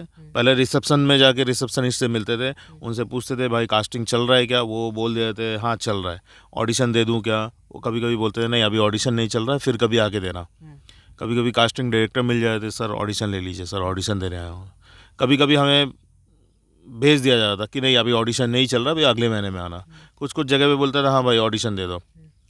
अभी जैसे व्हाट्सअप का ज़माना है, तो व्हाट्सअप में हमारा एक ग्रुप बनता था। जैसे कि मैं एक ऑडिशन के लिए गया हूँ, तो मैंने क्या किया, ग्रुप के अंदर ना वही ऑडिशन एड्रेस डाल देता था कि भाई इस जगह पे ये ऑडिशन चल रहा है, एज ग्रुप ये चाहिए, बाप के लिए 40 से 45 साल का आदमी चाहिए, या माँ के लिए 30 से 35 साल की माँ चाहिए, एक वो कैरेक्टर, एक विलन चाहिए जो 30 से 40 साल का एज होना चाहिए, है ना, ऐसा उसमें डिस्क्रिप्शन होता था। तो वो मैसेज हम लोग ग्रुप में भेजते थे। अच्छा, तो ग्रुप में अगर मुझे लगता है कि मैं 30 से 35 साल का हूँ, तो मैं चले जाता था। अच्छा, जिसको लगता था कि हाँ भाई मैं 40 से 50 साल का हूँ, मैं बाप का लुक में फिट हूँ, तो वो चले जाते थे। तो ऐसा चलता था। फिर हम जब जाते थे ऑडिशन देते थे, ऑडिशन में क्या होता था, 100, 150, 200, 300 लोग ऑडिशन देते थे। 3-3, 4-4 दिन का ऑडिशन होता था। ऑडिशन देने के बाद फिर उसमें होता है शॉर्ट लिस्ट, कि 300 लोगों ने अगर ऑडिशन दिया तो उसमें से 30 लोग शॉर्ट लिस्टेड होगा। अच्छा, 30 लोगों का अच्छा था, 30 लोगों का शॉर्ट लिस्टेड होने के बाद फिर उनको बुलाया जाएगा। अच्छा, उनको बुला के उनका इंटरव्यू नहीं, इंटरव्यू नहीं होता, इंटरव्यू नहीं होता उनका, फिर वापस से ऑडिशन होता था। देखिए क्या होता था ना, पहला तो 300 लोग अगर आए तो उनको एक लाइन दे दिया जाता था कि भैया तुम अपने मन से कुछ बोल दो डायलॉग, या तो तुम ये लाइन बोल दो, ये डायलॉग है 4 लाइन का, ये डायलॉग बोल दो। बोल के गया। फिर जब 30 लोग सिलेक्टेड होते थे, 30 या ज़्यादा से ज़्यादा 10, 15, 20 लोग होते थे सिलेक्ट, शॉर्ट लिस्टेड, तो उनको फिर क्या होता था कि स्क्रिप्ट में से जो ओरिजिनल स्क्रिप्ट है उसमें से फिर उनको डायलॉग दिया जाता था। अच्छा, फिर अगर उसमें से अगर 30 में से फिर उसमें से 10 को चुना जाता था। 10 फिर डायरेक्टर के पास जाता था, मेन कास्टिंग डायरेक्टर के पास जाता था, प्रोड्यूसर के पास जाता था, चैनल में जाता था। अभी क्या है कि ये चैनल में भी चलता है। चैनल डिसाइड करेगा कि भाई किसको लेना है किसको नहीं लेना है। अच्छा, क्योंकि मेरे चैनल पे आपका शो चल रहा है ना, आप डायरेक्टर कुछ भी हो, आपने किसी को भी सोच के रखा है, लेकिन चैनल डिसाइड करेगा कि किसको लेना चाहिए। फिर उसके बाद ये भी होता है कि आर्टिस्ट कौन अच्छा है, किसका ऑडिशन अच्छा लगा, कौन सूट हो रहा है उस कैरेक्टर में। फिर ये डिसीजन होने के बाद फिर एक आध हफ्ते में फिर उस 10 में से किसी 1 या 2 को फ़ोन आता था। जैसे कल का दिन देखिए, मान लीजिए एक आर्टिस्ट को फ़ोन आया, वो आर्टिस्ट को पूछा जाता था कि भाई तुम 10 से लेकर 15 तारीख तक फ्री हो क्या? तो वो बोलते हैं सर 10 से 15 तो फ्री नहीं हूँ, मैं 15 के बाद फ्री हूँ। तो क्या होता था, ऑप्शन दूसरा में जाते थे फिर उन लोग कि भैया सुब्रत तो तुम फ्री हो क्या 10 से 15? अच्छा, हाँ, हाँ सर मैं फ्री हूँ, 10 से 15 में फ्री हूँ, लेकिन 16 से मैं फ्री नहीं हूँ, 16 से मैं दूसरा शो कर रहा हूँ। अच्छा, तो वो फिर क्या करेंगे, 10 से 16 के बीच में उन लोग क्या करेंगे, एक दिन सबसे पहला उन लोग बुलाएंगे आपको कॉस्ट्यूम के लिए। कॉस्ट्यूम ट्रायल होता था। कॉस्ट्यूम क्या होता कॉस्ट्यूम ड्रेस होता था, क्योंकि आर्टिस्ट अपना राइटर जब लिखता है कहानी, तो राइटर हर चीज़ लिखता है कि ये जो कैरेक्टर है ये क्या पहना हुआ है अच्छा, ना, कैसा दिख रहा है, इसके बाल सफ़ेद है क्या काला है, इसके मूंछ है या नहीं है, चश्मा है या नहीं है, कपड़े क्या पहना है, घर पे है धोती कुर्ता पहना है या कुर्ता पैजामा पहना है, या घर से बाहर गया जूता पहना है या चप्पल पहना है, हर चीज़ वो डिस्क्रिप्शन में लिखते थे वो। तो उसी सेम कॉस्ट्यूम में उसका ट्रायल होता था, कॉस्ट्यूम ट्रायल होता था। फिर स्क्रीन टेस्ट होता था, स्क्रीन टेस्ट होता था। स्क्रीन टेस्ट में आपको मेकअप किया जाएगा, सेम लुक दिया जाएगा वो, ठीक है। वो सेम बाप का अगर कैरेक्टर है तो बाप का लुक दिया जाएगा, अगर विलन है तो विलन का एक लुक दिया जाएगा, आंखों में सुरमा, गले में मफलर, है ना। तो इस तरीके से लुक दे के स्क्रीन टेस्ट होता था, फाइनल होता था। फिर ये सब होने के बाद जब फाइनल हो गया, तब पैसे की बात आता था कि सर हमारा बजट ये है, आप क्या लेना चाहोगे। तो अगर हमें इच्छा, मैंने तो आज तक कभी नहीं बोला कि मुझे इतना चाहिए, मैं हमेशा यही बोलता था कि आप लोगों का क्या बजट है उस पर काम करूँगा मैं, ठीक है, ताकि अच्छा काम मिल जाए, ज़्यादा मिल जाए, लेकिन वो भी नहीं मिला। हाँ, तो आपको आपने काम पर ज़्यादा फोकस। हाँ, काम पे पैसे के काम लिए आप करना, काम नहीं पैसे तो मिल जाएगा, पैसे कौन खा के जाएगा, लक्ष्मी जिनके पास आना है ना उनके पास चले जाएगी वो, ठीक है, वो लक्ष्मी जी। पहला पगार आपको कितना मिला था? पहला पगार मुझे मिला था सबसे पहला 800 रुपये। अच्छा। 800 रुपये मैंने जो मैंने टीवी सीरियल जब किया था मैंने, तो टीवी सीरियल में मुझे आज भी याद है, जब राज लोकानी के साथ में वो पहला शो किया था, उसमें 1000 रुपीज़ मिला था मुझे पर डे का, ठीक है, लेकिन प्रोफेशनली जब मैंने आर्टिस्ट बनने के चक्कर में उतर गया कि अब मेरा काम यही है, अच्छा। तब मुझे सबसे पहला शो मिला था, हेमा मालिनी जी का एक शो था, नाम भूल रहा हूँ मैं, तो उसमें मुझे 800 रुपये मिले थे, लेकिन वो भी बहुत मतलब ये हुआ था, क्या बोलते, बहुत तकलीफ हुआ था उस टाइम वो पैसा निकालने के लिए, कुछ 15 दिन का शूटिंग हुआ था और मेरे पैसे अटके हुए थे। इसमें क्या होता पता है कि सीरियल में 3 महीने के बाद पैसे मिलते हैं। आज अगर मैंने काम किया तो ये पैसे मुझे 3 महीने के बाद मिलेंगे। वो क्या सिस्टम है क्या? सिस्टम कुछ नहीं है, प्रोड्यूसर लोगों का क्या बोले, अभी प्रोड्यूसर लोगों ने ये सिस्टम बनाया है कि 3 महीने के बाद पैसे मिलेगा, हमें चैनल से लेट आता है और हम उसके बाद तुम्हें देंगे, लेकिन ऐसा कुछ नहीं है भाई। देखिए क्या होता है ना, एक सीरियल आप अगर बनाने जाओ ना, तो आपको क्या बोला जाता है, आपके पास इतना करोड़ है क्या, 2 से 5 करोड़ है क्या, तब जाके आप सीरियल बना सकते हो। तो भैया वो पैसा है किस लिए, आप हमें दोगे तभी तो जाके आप शूटिंग कर सकते हो। आप मजदूर से काम करवा लिया, आप मुझे परसेंटेज तो दे नहीं रहे हो, ठीक है, तो आप मुझे सैलरी दोगे, तो सैलरी टाइम पे दे, तो वो आपका इन्वेस्टमेंट है भाई। आपने यहाँ पर 1 रुपये लगाया है, शूटिंग किया, पूरा किया, सबको कंप्लीट करके ओके कर दिया, अब आप जाके कमा लोगे, आपका टेलीकास्ट होने के बाद वो 1 रुपये का 100 रुपये हो जाएगा आपका, वो आपके पास रहेगा, ठीक है। तो आप सही टाइम पे पैसे दे दो, ये मेरा एक बोलना था, लेकिन नहीं हो पा रहा ये सब चीज़ें, वही 3 महीने के बाद ही होता है। हाँ, तो ये भी एक बहुत बड़ा कारण है जो मैंने टीवी शो छोड़ने का, कि नहीं करना है। क्यों, आज मैं काम कर रहा हूँ, 3 महीने के बाद मुझे पैसे मिलेंगे, ठीक है, इससे बहुत आर्टिस्ट लोग परेशान भी है। तो ये सीरियल्स में ये समस्या अभी भी है? अभी भी है। अभी तो मैं तो नहीं करता हूँ अभी सीरियल वगैरह, एज एन एक्टर काम नहीं करता हूँ मैं, तो मेरे दोस्त लोग काम करते हैं। अभी कुछ दिन पहले, अभी बॉम्बे से निकलने से पहले मेरे एक दोस्त ने काम किया है, राजेश देसाई, काफ़ी फिल्मों में काम किया है, भूतनाथ 2, मर्दानी, काफ़ी अच्छे रोल है, शकल से लोग जानते हैं उनको, ठीक है ना, लोग सेल्फी लेते हैं उसके साथ में, मार्केट में जाएंगे तो वो रो रहा था, बोलता यार देखना, एक ऐड करके आया, एक शूट करके आया, बोलता 3 महीने के बाद पैसे देंगे। कुछ नहीं कर सकता मैं, बोला 3 महीने के बाद देंगे, और वो पैसा पता नहीं क्यों ऐसा, और लोग चैनल से हमेशा एक ही बहाना बनाया जाता है कि चैनल से पैसा आएगा तो हम देंगे। मतलब एक तरह से शोषण वहाँ भी है। ये शोषण ही है, शोषण है, फिल्म लाइन में शोषण तो हो ही रहा है, ठीक है, ज़्यादा बोलना भी सही नहीं है, नहीं तो गायब हो जाऊंगा मैं भी, ऐसा लगता है मुझे, लेकिन कर नहीं पाएगा कोई मुझे। नहीं, आप तो गायब नहीं, आप हाँ, आपका जो साथी है क्या नाम है एक्टर? राजेश देसाई। राजेश देसाई नहीं, जो सलमान खान और शाहरुख खान के खिलाफ सब अपना कर्म कर रहे भाई, सब जो वो अपना बयान देते रहते हैं, हाँ, सुर्खियों में रहते हैं, उनका नाम क्या है? मतलब समझा नहीं मैं। जो आपके साथी हैं, हाँ, जो सलमान खान है और शाहरुख खान के खिलाफ, हाँ, जो अक्सर जो है नहीं, ऐसा कोई भी नहीं है, लेकिन हाँ, बयान आता है, मैं जानता हूँ जिनके साथ मैंने काम किया था, मैंने बताया आपको, पुनीत वशिष्ठ के साथ मैंने काम किया था, पुनीत वशिष्ठ, करेक्ट, हाँ, तो उन्होंने काफ़ी कुछ बयान दिया था उनके बारे में, लेकिन आज हाँ चर्चा में थे, और आज मुझे सुनने में ये भी आया कि उन्होंने माफ़ी भी मांगा है। अच्छा। हाँ, माफी मांगा है कि मैंने गलत बोला था। उनके खिलाफ क्या बयानबाजी देने से क्या काम करने में दिक्कत हो जाता है बॉलीवुड में? सीधी सी बात है, मैंने तो देखा है कि पुनीत वशिष्ठ जब पहले काम करते थे, अभी कई 1-1.5 साल से काम नहीं है उनके पास, नहीं है काम, तो वो किसी और के लिए लड़ने गए थे, सुशांत सिंह के लिए, लेकिन आज उनको भी काम नहीं है। अभी सुशांत सिंह का मामला तो शांत हो गया है, अभी क्या सुशांत की चर्चा होती है क्या फिल्म जगत में? होती है, एक सही मौका और सही समय का इंतजार में है सभी लोग।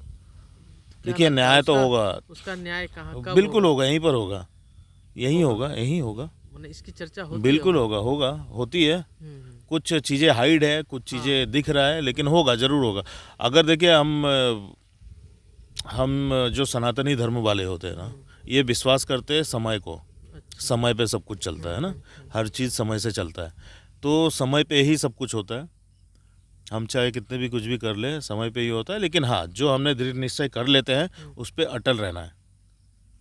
बचपन में हम अपने माँ बाप से जिद करते थे ना कि मम्मी ये दिला दो, दिवाली में ये फटाकरी दिला दो, दिवाली में ये बंदूक दिला दो, ये जूता दिला दो, ये कपड़े दिला दो, ठीक है। शायद कुछ माँ बाप दे पाते, कुछ माँ बाप नहीं दे पाते गरीबी के कारण, लेकिन जो माँ बाप नहीं दे पाते हैं बच्चे फिर भी जिद करते हैं उनसे, और वो माँ बाप पैसे इकट्ठा करके 1 साल या 2 साल के बाद वो चीज़ देते हैं अपने बच्चों को। तो बचपन में हम जो भी जिद करते हैं ना, वो जिद भले उस टाइम पूरा ना हो लेकिन बाद में पूरा ज़रूर हुआ है। आपके भी हुए रहेंगे कि माँ बाप से हम जिद करते कि ये चॉकलेट दिला दो, वो चॉकलेट दिला दो, भले उस टाइम नहीं मिला लेकिन बाद में ज़रूर मिला। तो जिद करने से हर चीज़ मिलता है, तो हमें सही जिद करना चाहिए। भगवान से प्रार्थना हमेशा करते रहना चाहिए कि जो चीज़ गलत हुआ है ना, उसको सबक सीखना पड़ेगा, उसको सबक सिखाना है, और वो चीज़ होगा, वो समय पे आएगा, समय आएगा तो सब कुछ होगा। वो आगे आप खुद ही देख रहे हो ना, बायोकॉट बायोकॉट बायोकॉट, हाँ, बायोकॉट ऐसे ही तो नहीं चल रहा है ना, हो रहा है, उससे फ़र्क पड़ रहा है। आगे ऑस्कर के लिए आप फिल्म लिखना चाहते हैं, स्क्रिप्ट बनाना चाहते हैं? स्क्रिप्ट बन चुका है, मेरी तीसरा ड्राफ्ट चालू है। मैंने जो अपने जीवन में जो देखा है, मैंने अपने आँखों से जो देखा है, जो महसूस किया, जो जिस पर मैं काम किया हूँ, जिन बच्चों के ऊपर, उन पे ही आधारित एक स्टोरी है मेरे पास, जिस पे मैं काम कर रहा हूँ। मैं पिछले 12-13 साल से मैं लिखा हूँ। मैं ये अभी 12-13 साल से तीसरा ड्राफ्ट है मेरा, ठीक है। एक बच्चे की जीवन है, उसके ऊपर आधारित, और उसके नज़रों से पूरी दुनिया को देखा है क्या होते हुए, तो वो दिखाना चाहता हूँ मैं। उस पे लिख रहा हूँ मैं। कितना समय देते हैं ये 13 साल में आप? नहीं, समय देखिए क्या है कि वो देता हूँ जब मन होता है, कंटिन्यू 1 हफ्ता तक काम करता हूँ मैं, और जब मन ऐसा नहीं होता तो स्क्रिप्ट फिर लिखना तो कोई आसान काम है नहीं। आसान नहीं है। कितना उस समय लगता है स्क्रिप्ट लिखने में? देखिए, अगर कितना समय देना पड़ता है इसमें? बहुत समय देना पड़ता है, लोग 20-20 साल निकाल देते हैं एक स्क्रिप्ट निकालने में, मैंने सुना है, ठीक है। कुछ स्क्रिप्ट ऐसे भी होते हैं कि 2 महीने में पूरा हो जाता है। प्रोड्यूसर ने एक राइटर बुक किया है, एक राइटर को बुलाया, भाई राइटर को कंटेंट दे दिया मैंने कि ये खेत, ये धान, इस पे कॉन्सेप्ट लिखो, ये पैसा है तुम्हारा, ये तुम्हारा सैलरी है, 2 महीने में मेरे को ये कंप्लीट चाहिए। तो राइटर क्या करेगा, अपना टीम को इकट्ठा करेगा, वो 2 महीने में क्या 1.5 महीने में वो आउटपुट दे देगा, एक स्क्रिप्ट बना के दे देगा कि सर ये है कहानी, ठीक है। 2 कहानी 3 कहानी, पहले तो 1 हफ्ता वो 2-3 कहानी प्रोड्यूसर के सामने रख देगा कि सर ये कहानी है, ठीक है। फिर प्रोड्यूसर सिलेक्ट करेगा ना ये कहानी बेस्ट है, फिर उस पर काम किया जाता है। 1 से 1.5 महीने में वो स्क्रिप्ट लिख सकता है। और जब अपनी कहानी लिखना है, अपनी कहानी को दिखाना है सिनेमा में, तो कितना कठिन होता है राइटर को लिखना? बहुत कठिन होता है, बहुत कठिन होता है। अपनी कहानी क्या, कोई भी आप किसी की भी कहानी अगर लिखो ना, डिपेंड करता है कि वो काल्पनिक कितना है और रियलिटी बेस्ड कितना है। रियलिटी में क्या होता है कि आपको रिसर्च करना होता है, हर चीज़ों को गहराई में जाके उसकी सच्चाई को जानना होता है, क्योंकि कल का दिन आपने अगर उस फिल्म को लोगों के सामने, जनता के सामने, ऑडियंस के सामने लाते हो तो आपके ऊपर सवाल भी उठ सकता है, भाई ये तो झूठ दिया है तुमने, झूठ लिखा है, झूठ दिखाया है। तो वो चीज़ दर्शक उस चीज़ को समझ लेते हैं। बिल्कुल समझ लेता है, क्यों नहीं समझेगा। आज आप मीजाम में हैं, लेकिन बॉलीवुड के काफ़ी सारी चीज़ों को आप जानते हो ना। कैसे जानते हो आप? मीडिया है, सब कुछ लोगों को सब पता है, सब पता है लोगों को। जिनके पास टाइम नहीं है वो कुछ नहीं बोलेंगे, देखेंगे। मुंबई में कहाँ रहते हैं? मैं मुंबई अंधेरी वेस्ट, हाँ। वहाँ अपना सब कुछ? मड आइलैंड, हाँ, घर है, एक कुटिया है हमारा, वहाँ पर रहते हैं। तो कितना संघर्ष करना पड़ता है वहाँ? ना, संघर्ष तो है, काफ़ी संघर्ष करना पड़ता है, लेकिन मज़ा आता है। तकलीफ नहीं होता है मुझे, लेकिन मज़ा आता है, सीखने को मिलता है। लाइफ में और आगे सीखना चाहते हैं? बिल्कुल बिल्कुल। देखिए, हम अगर सीखना नहीं भी चाहेंगे ना तो मतलब हमारी जो क्या बोलते हैं, नेचर जो है ना, वो हमें सिखा देती है। हम नहीं चाहते भूखा मरना। तो अगले समझ रहे ना? 5 साल बाद आप अपने आप को मैं बता रहा हूँ आपको, सॉरी, मैं नहीं चाहता हूँ भूखा मरना। बोलते ना कि सीखना चाहते हैं, मैं नहीं चाहता हूँ भूखा मरना, लेकिन हालात ऐसा आ जाएगा कि भूखा रहना कैसा होता है वो सीख जाओगे आप।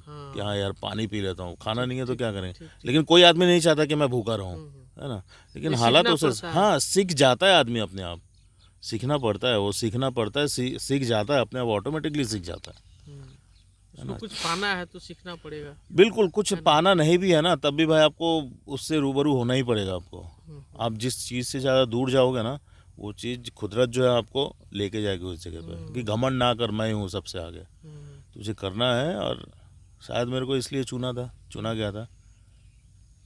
आप कुछ बोल रहे थे 5 साल का कुछ। अगले 5 साल में कहाँ पाते हैं मुंबई में आप? अगले 5 साल में तो देखिए अभी क्या स्क्रिप्ट रेडी है ऑलमोस्ट मेरा, ठीक है। स्क्रिप्ट के साथ साथ अभी मेरे लाइफ में एक मेरी ऑर्गेनाइजेशन है। मैं एक ऑर्गेनाइजेशन रन करता हूँ मैं। जैसे कि पहले बताया कि मैं दूसरे ऑर्गेनाइजेशन के लिए काम करता था, आज भी जाता हूँ एज एन वॉलंटियर। लेकिन आज मैं कुछ ऑर्गेनाइजेशन के साथ जुड़ा हुआ हूँ। जैसे वर्सोवा बीच क्लीनिंग है, अफरोज़ा जो बीच को हम लोग क्लीन करते फ्री ऑफ कॉस्ट। हम लोग सभी लोग जाके, मुंबई के सभी एक्टर लोग आते है ना, सुबह सुबह आके 8 से लेकर 10 बजे तक मुंबई में हम लोग बीच को क्लीन करते हैं। वहाँ पर जो लोग गंदगी करके जाते हैं, रात को दारू पी के बॉटल फेंक के जाते हैं, सुबह सुबह उठ के टॉयलेट बाथरूम करके जाते हैं, वो सब हम लोग सुबह उठ के साफ़ करते हैं, क्योंकि हमें अपना बीच साफ़ चाहिए। और हमारे देश के माननीय प्रधानमंत्री श्री नरेंद्र मोदी जी ने भी इसके बारे में चर्चा किया है और काफ़ी तारीफ़ किया उन्होंने भी। और वो बीच क्लीनिंग चल रहा है। साथ में मेरी ऑर्गेनाइजेशन एक है, पवित्रा सेवा सदन। अच्छा।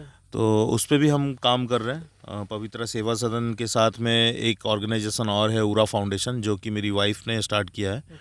तो ये दोनों ऑर्गेनाइजेशन मिल के हम लोग साथ में काम कर रहे हैं। और अभी अभी एक ट्रस्ट है, कालीबारी ट्रस्ट है, बंगाली लोग ने स्टार्ट किया मुंबई में, मड में। तो कालीबारी ट्रस्ट जो है, उनके जो डायरेक्टर है, वो भी हमारे कॉन्सेप्ट को देखा, वो बोला कि हम भी आपके साथ शामिल होना चाहते हैं। तो अभी बॉम्बे जा रहा हूँ मैं मंडे। तो बॉम्बे जाने के बाद मेरा सबसे पहला स्टेप होगा कि एक बच्चे लोगों का स्कूल को लेके मैं कुछ चल रहा हूँ कुछ महीनों से। कुछ वहाँ पर तेलुगु बच्चे हैं जो उनके माँ बाप फ़िश पकड़ने के लिए मुंबई में आते हैं, फ़िशिंग करते हैं उन लोग, पूरे साल में 9 महीना उन लोग वहीं पर रहते। लेकिन बच्चे लोग जो है कचरा चुनते हैं, बॉटल चुनते हैं, और पूरी लाइफ बच्चे ऐसे ही निकल जाते हैं। 13-14 साल के बाद वो भी अपने माँ बाप के पीछे पीछे उसी काम धंधे में लग जाते हैं। तो इनको एजुकेशन नहीं मिल पाता है। और बॉम्बे में इनको एजुकेशन मिलना थोड़ा टफ इसलिए हो रहा है क्योंकि बॉम्बे में तेलुगु का स्कूल कोई नहीं है। और ये बच्चे जो है कर्नाटक से आए हैं, है ना, तो तेलंगाना कर्नाटक से आए हैं, तो इन लोग का भाषा तेलुगु है और इन लोग हिंदी भाषा समझ नहीं पाते। तो मेरा अभी पूरा प्रयास है, कुछ प्रोजेक्ट तैयार किया हूँ, कुछ तेलुगु टीचर के साथ में उन बच्चों को आगे शिक्षा देना है। उनको 2 से 3 घंटे का उनको एजुकेशन देना है रोज़। उनका कॉपी पेन किताब ये सब उनके कॉपी पेन किताब ये सब हम लोग इकट्ठा कर रहे हैं। हमें जगह की एक प्रॉब्लम थी कि हम उन बच्चों को पढ़ाएंगे कहाँ पर। तो ये कालीबारी ट्रस्ट का जो अंकल है, प्रभात काकू हम लोग बोलते हैं उनको, तो प्रभात काकू जो है, उनकी वाइफ अंजलि आंटी, तो इन लोगों ने कहा है कि हमारा मंदिर का जो जगह है, ये जगह पे आप लोग यूज़ करो, ये जगह पे बच्चे लोग को लाओ, पढ़ाओ। चेयर टेबल सब कुछ है, छत है, पानी है, सब कुछ है। तो वहाँ पर वो जगह हमें अभी मिला है। तो उस जगह पे हम लोग इन बच्चों को शिक्षा देने की कार्य शुरू करेंगे हम लोग। तो जगह का तो हो गया है, अभी हमारा खोजबीन चल रहा है कि टीचर मिल जाए हमें कोई तेलुगु में, सोशल वर्कर। और जैसे ही बच्चे तो रेडी है, वहाँ के कुछ गरीब बच्चे हैं, उनके पेरेंट्स से भी बात हुआ है, उनसे मिलता हूँ मैं जाके। तो वो भी चाहते हैं कि उनके बच्चे पढ़ लिख ले, है ना। तो ये स्कूल वाला जो एक प्रोजेक्ट है, ये स्कूल वाला प्रोजेक्ट एक हमें जल्द से जल्द, मुझे 2 से 3 महीने के अंदर इसको स्टार्ट करके मतलब लोगों के सामने लेके आना है। और रही बात वो 5 साल वाली बात, तो करना है 5 साल में, तो बहुत और भी आगे बहुत जाना है। लोगों का सपोर्ट आ रहा है, मिल रहा है। और फिल्म का तो देखिए कुछ बता नहीं सकता हूँ। फिल्म का पिचिंग चालू है, लोग से मिल रहा हूँ, लोगों से मिल रहा हूँ और लोगों को बता भी रहा हूँ कॉन्सेप्ट के बारे में। लोगों को समझ आ रहा है, लेकिन लोग चाहते हैं कि डायरेक्टर कोई और हो जाए, है ना, डायरेक्टर कोई और हो जाए, बजट थोड़ा सा ऊपर पीछे होगा चलेगा, लेकिन कास्टिंग अलग हो जाए। लेकिन मेरी थॉट्स ये है कि डायरेक्टर अलग हो चलेगा, लेकिन डायरेक्टर को स्क्रिप्ट के हिसाब से चलना पड़ेगा, क्योंकि उसमें छेड़खानी ना हो। क्योंकि बॉलीवुड में ज़्यादातर मसाला चलता है ना। तो एक रियल बेस्ट मैं फिल्म दूंगा, उसमें मसाला डाल देंगे, गाना डाल देंगे, ये डाल देंगे, वो डाल देंगे, वो नहीं चाहिए। तो ऐसे ऑफ़र मुझे रेड कारपेट से भी मिला था पहले, तो जिसके लिए मैंने उनको मना कर दिया था, है ना। 10 से 15 लाख का मुझे ऑफ़र भी दिया था कि स्क्रिप्ट दे दो, हम कर लेंगे। तो मुझे लगा कि नहीं, ये सही नहीं है ना। इसमें से मैं उन बच्चों को, देखिए ये स्ट्रीट लेवल का फिल्म है, स्ट्रीट से जुड़ा हुआ फिल्म है, तो इन फिल्म के अंदर बड़े आर्टिस्ट तो रहेंगे, बड़े आर्टिस्ट के साथ साथ मेरे कम से कम 50 वो बच्चे रहेंगे जो फुटपाथ में रियल लाइफ ज़िंदगी जी रहे, है ना, जो मुंबई, दिल्ली और कोलकाता के फुटपाथ में रह के जी रहे, जिनके माँ बाप नहीं है, कोई भी नहीं है, कोई पॉकेट मार है तो कोई चाय बेच रहा है, कोई गुटखा बेच रहा है, कोई कुछ कर रहा है, उन बच्चों को लेके मुझे करना है, ठीक है। लेकिन अगर मैं बड़े किसी प्रोडक्शन हाउस को मैं देता हूँ तो वो क्या करेंगे कि वो कास्टिंग अपना जो है एक्टर लोगों को चुनना चालू करेंगे कि चाइल्ड एक्टर को ले ले, ठीक है। लेकिन ये वो चाइल्ड एक्टर का काम नहीं है, ये वही बच्चे अच्छे से कर सकते हैं जो रियल लाइफ के बच्चे हैं। आप खुद ही सोचो ना, शूटिंग के टाइम पे मेरे पूरे रोड, फुटपाथ और रेलवे ट्रैक के ऊपर सीन है। रेलवे पूरी फिल्म वही है, 2-2.5 घंटे का फिल्म जो है ना, पूरे रेलवे ट्रैक और रोड के ऊपर है। अच्छा, ठीक है, फुटपाथ की ज़िंदगी, इनकी ज़िंदगी में क्या क्या हुआ है, तो आप खुद ही सोचो। रियल में छीनना, पॉकेट मारना, भागना, चेजिंग, पुलिस भाग रहा है, तो ये हमारे रियल एक्टर के बच्चे नहीं कर सकते। नहीं कर सकते। क्योंकि देखिए क्या होता है ना, एक स्टेशन हम बुक करते हैं एक दिन के लिए, जिसका कीमत होएगा कम से कम, भाड़ा होएगा 5 लाख रुपए, उनको डिपॉजिट हमें देना पड़ेगा 15 लाख रुपए, 20 लाख इधर चलेगा। एक सेट करने में हमें कम से कम करोड़ों रुपए लगेगा। ठीक। अगर हम किसी घर के बच्चे को ले लेते हैं कि भैया एक्टिंग करो, नंगे पैर वो रेलवे ट्रैक के ऊपर, वो बड़े बड़े पत्थर के ऊपर नहीं दौड़ सकते। वो एक बार दौड़ेंगे ना तो माँ आके बोलेगा अरे मेरे बच्चे को रख गया, रुको रुको रुको। तो भैया यहाँ पर शूटिंग जब होता है ना, 7 to 7 का जब शिफ्ट होता है ना, तो मीटर डाउन हो जाता है, मीटर चलता है, सूरज उगता भी है और विसर्जन भी हो जाता है, और हमारा टाइम ख़त्म हो जाता है। शूटिंग का एक कैपेसिटी होता है कि हमें रोज़ एक सीन शूट करना है, अच्छा, तो हमारा वो पैसे गया, हमें दूसरे दिन वापस से शूट करना है, और दूसरे दिन अगर रेलवे ट्रैक का परमिशन नहीं मिला तो रुक जाओ 2 महीना 3 महीना, तो चीज़ें नुकसान होता है। तो हमें वही रियल बच्चे चाहिए ताकि वो बिंदास दौड़ेंगे उसमें। और उनको लेने का वो मतलब नहीं है कि वो बिंदास दौड़ेंगे, उनका लेने का मतलब ये है, जैसा मुझे सुब्रतो मुखर्जी को जैसा एक स्टेज मिला था, तो मैं चाहता हूँ कि उन बच्चों को भी एक स्टेज मिले। और वो स्टेज ये मैं दे सकता हूँ कि एक फ़िल्म के माध्यम से उनको आगे लेके आना चाहता हूँ। उनका माइंड बदलेगा, मुझे पता है। जब वो आज फुटपाथ में ग्लास बॉटल चुन रहे, कचरा चुन रहे, चाय बेच रहे स्टेशन पे, और कल का दिन अगर वो एक फ़िल्म में काम करते हैं, उनकी नज़रिया चेंज होगा, कुछ अच्छे लोगों के साथ भी वो उठेंगे बैठेंगे, उनका सोच चेंज होगा। फिल्म के बाद वो पढ़ने जाएंगे स्कूल, हो सकता है। कितने भेज साल सकते हो हैं। गए आपको फिल्म जगत में? फिल्म जगत में हो गया तकरीबन, देखिए डायरेक्शन से लेके अमिताभ बच्चन, मेजर साहब आप सोच लो ना, मेजर साहब कितना हो गया, अभी तक एक 18-20 साल। मतलब 20 साल का अनुभव आपके पास है। अनुभव है, मतलब और अब हर फील्ड में, हाँ, और अभी आप फिल्म का मान लीजिए डायरेक्शन भी कर लेंगे, कर लूँगा डायरेक्टर, मैं, स्क्रिप्ट, हाँ है बिल्कुल ना? करना है, क्योंकि एक्टिंग तो करते ही हैं। हाँ तो कुल मिलाकर सभी क्षेत्र में आपका नॉलेज हो गया। हाँ। देखिए ऐसा कुछ नहीं है कि मुझे ही डायरेक्ट करना है, मुझे अगर बेटर कोई डायरेक्टर मिल जाए जो बेटर कुछ दे सके, हाँ, मतलब डायरेक्टर के साथ मैं बैठूंगा, वो डायरेक्टर मेरे कॉन्सेप्ट को इस तरीके से मेरे सामने कहेंगे, और मैं सिर्फ आंखें बंद करके मैं विजुअल देखूं, तो वो डायरेक्टर ओके है। और जिन्होंने ऐसे बच्चों का फिल्म बना चुका है, देखिए मैं तो एक जोश जोश में बोल रहा हूँ कि मैंने स्क्रिप्ट लिखा, मैं डायरेक्टर बनूंगा, लेकिन इसका कोई गारंटी नहीं है। मैं भी नहीं बोलता हूँ कि मैं ही बनूंगा, ठीक है, डायरेक्टर स्क्रिप्ट कोई आपकी और होगा, लेकिन वही होगा डायरेक्टर कि जो सुब्रतो सोच रहा है, जो दिखाना चाहता है ऑडियंस को, वही दिखना चाहिए। स्क्रिप्ट तो आप ही की। जी। तो अभी आप ये क्या कहते हैं, जामताड़ा के अपना जिला के बारे में क्या करना चाहते हैं? यहाँ पर फिल्म की किस तरह की संभावना है जामताड़ा जिले में, मिहिजाम या आसपास का चितरंजन, आसनसोल, यहाँ पर कैसे देखते हैं? देखिए सबसे पहली बात तो आपने जो नाम लिया ना जामताड़ा, अभी बहुत सारे लोग देख रहे होंगे हमें। जामताड़ा तो हमारा डिस्ट्रिक्ट है, लेकिन जामताड़ा बहुत बदनाम हो चुका है, आपको ही पता है ना। ये फिशिंग के मामले में बहुत बदनाम हो चुका है, लेकिन हम लोग एक दूसरा छवि भी दे सकते हैं जामताड़ा को। हम यहाँ पर एक प्रोडक्शन हाउस भी खोल सकते हैं, यहाँ पर भी शूटिंग कर सकते हैं, क्यों नहीं कर सकते। कुछ कुछ ऐसे ऐसे कॉन्सेप्ट है, आप सोचिए ना कि मुंबई में जो भी बॉलीवुड का बहुत सारे कॉन्सेप्ट है, बॉम्बे में शूट करते ही नहीं है उन लोग, है ना। बॉम्बे में उन लोग शूट करते नहीं है, एक गाँव में चले जाते हैं उन लोग, पूरी फिल्म गाँव में कर लेते हैं उन लोग शूटिंग। हम लोग इधर भी कर सकते हैं, ठीक है। वो प्री प्लानिंग होगा, हम लोग डिस्कस कर रहे हैं इसके बारे में, और एक प्रोडक्शन हाउस स्टार्ट करके हम भी यहाँ पर कुछ छोटे छोटे शॉर्ट फिल्म बना सकते हैं हम लोग।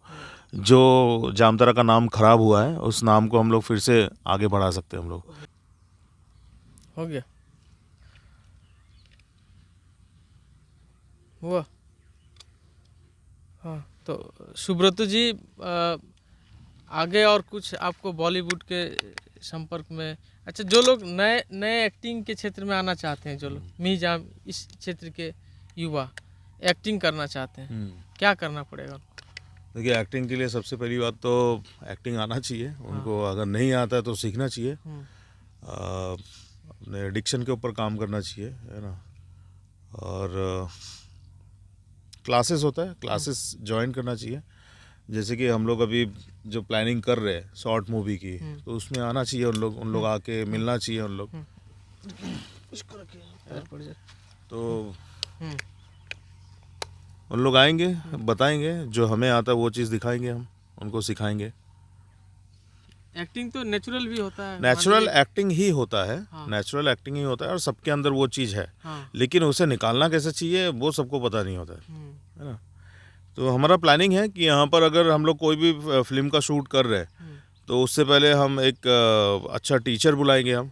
वो उनको बताएगा कि क्या क्या करना चाहिए उसके लिए, है ना। और कर सकते, किसी के लिए इतना कठिन नहीं है, ये ईजी है, बस हमें उसमें ढलना होगा। मान लीजिए शॉर्ट मूवी बनाना है या डॉक्यूमेंट्री जो होता है, तो वो कैसे बनाया जाएगा उसको? एक अच्छा कॉन्सेप्ट हम लोग खोजेंगे। सबसे पहला एक अच्छा कॉन्सेप्ट, एक अच्छा टीम। सबसे पहला तो एक अच्छा टीम होना चाहिए हमारे पास, और टीम के बाद फिर हम लोग एक विभाजित कर लेंगे कि कौन टीम क्या काम करेगी, है ना। और उसके बाद फिर एक अच्छा कॉन्सेप्ट, हमें डॉक्यूमेंट्री फिल्म्स देखना चाहिए, शॉर्ट फिल्म देखना चाहिए, हमें उस टीम को पूरा देखना चाहिए कि हम लोग जो बनाने वाले वो होता क्या है एक्चुअली। ठीक है, इंटरनेट पे बहुत सारी चीज़ें हैं, बहुत सारे शॉर्ट फिल्म, डॉक्यूमेंट्री फिल्म होता है, वो सब देखना चाहिए हमें। तो क्या है कि कॉन्सेप्ट हमें समझ में आएगा कि हमें करना क्या है। और कॉन्सेप्ट देखिए, चलते चलते ना एक जो गाय चढ़ा रहे हैं यहाँ पर, ठीक है, रखाल बोलते हैं उसको बंगाली में, उनके ऊपर भी कॉन्सेप्ट बनता है। ठीक है, तो कॉन्सेप्ट किसी के ऊपर भी बना सकते हैं आप, लेकिन उसका जीवनी कहानी शुरू से लेकर एंड तक वो होना चाहिए।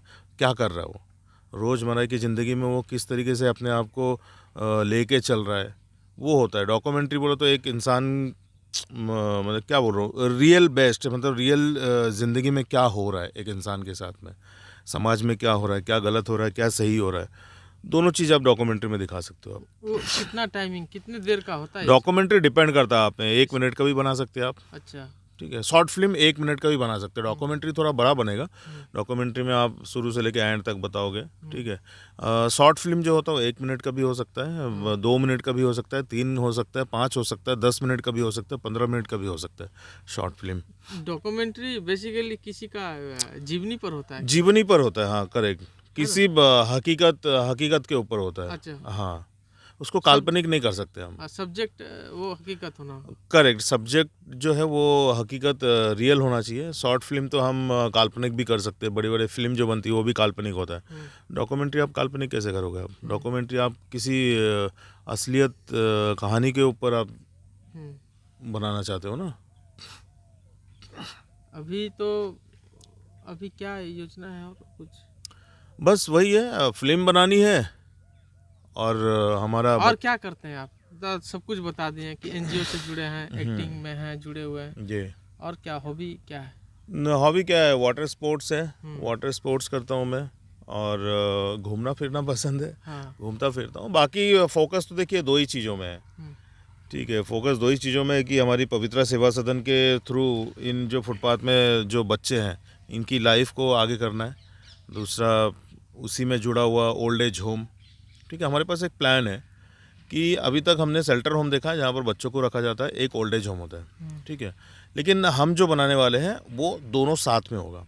ओल्ड एज और शेल्टर होम बच्चों का दोनों एक साथ होगा, क्योंकि कुछ बच्चे हैं जो माँ बाप जिनके पास है ही नहीं, कुछ बूढ़े लोग ऐसे हैं, ओल्ड एज कुछ नहीं, सभी ओल्ड एज होम में जो बूढ़े लोग हैं वो भी अपने बच्चों से दूर, नाती पोतों से दूर हो जाते हैं। ठीक है, उनको रख दिया जाता है क्योंकि वो बूढ़े हो गए, अभी किसी काम के नहीं है, ना पेंशन आ रहा ना कुछ आ रहा, ऊपर से सर दर्द होता है उनके लिए कि वो बीमार है, उनका गंदगी साफ़ करो, उनको टाइम पे खाना खिलाओ, उनको दवा दो, उनका दवा पे पैसे खर्च करो, उनके ऊपर केयर करो।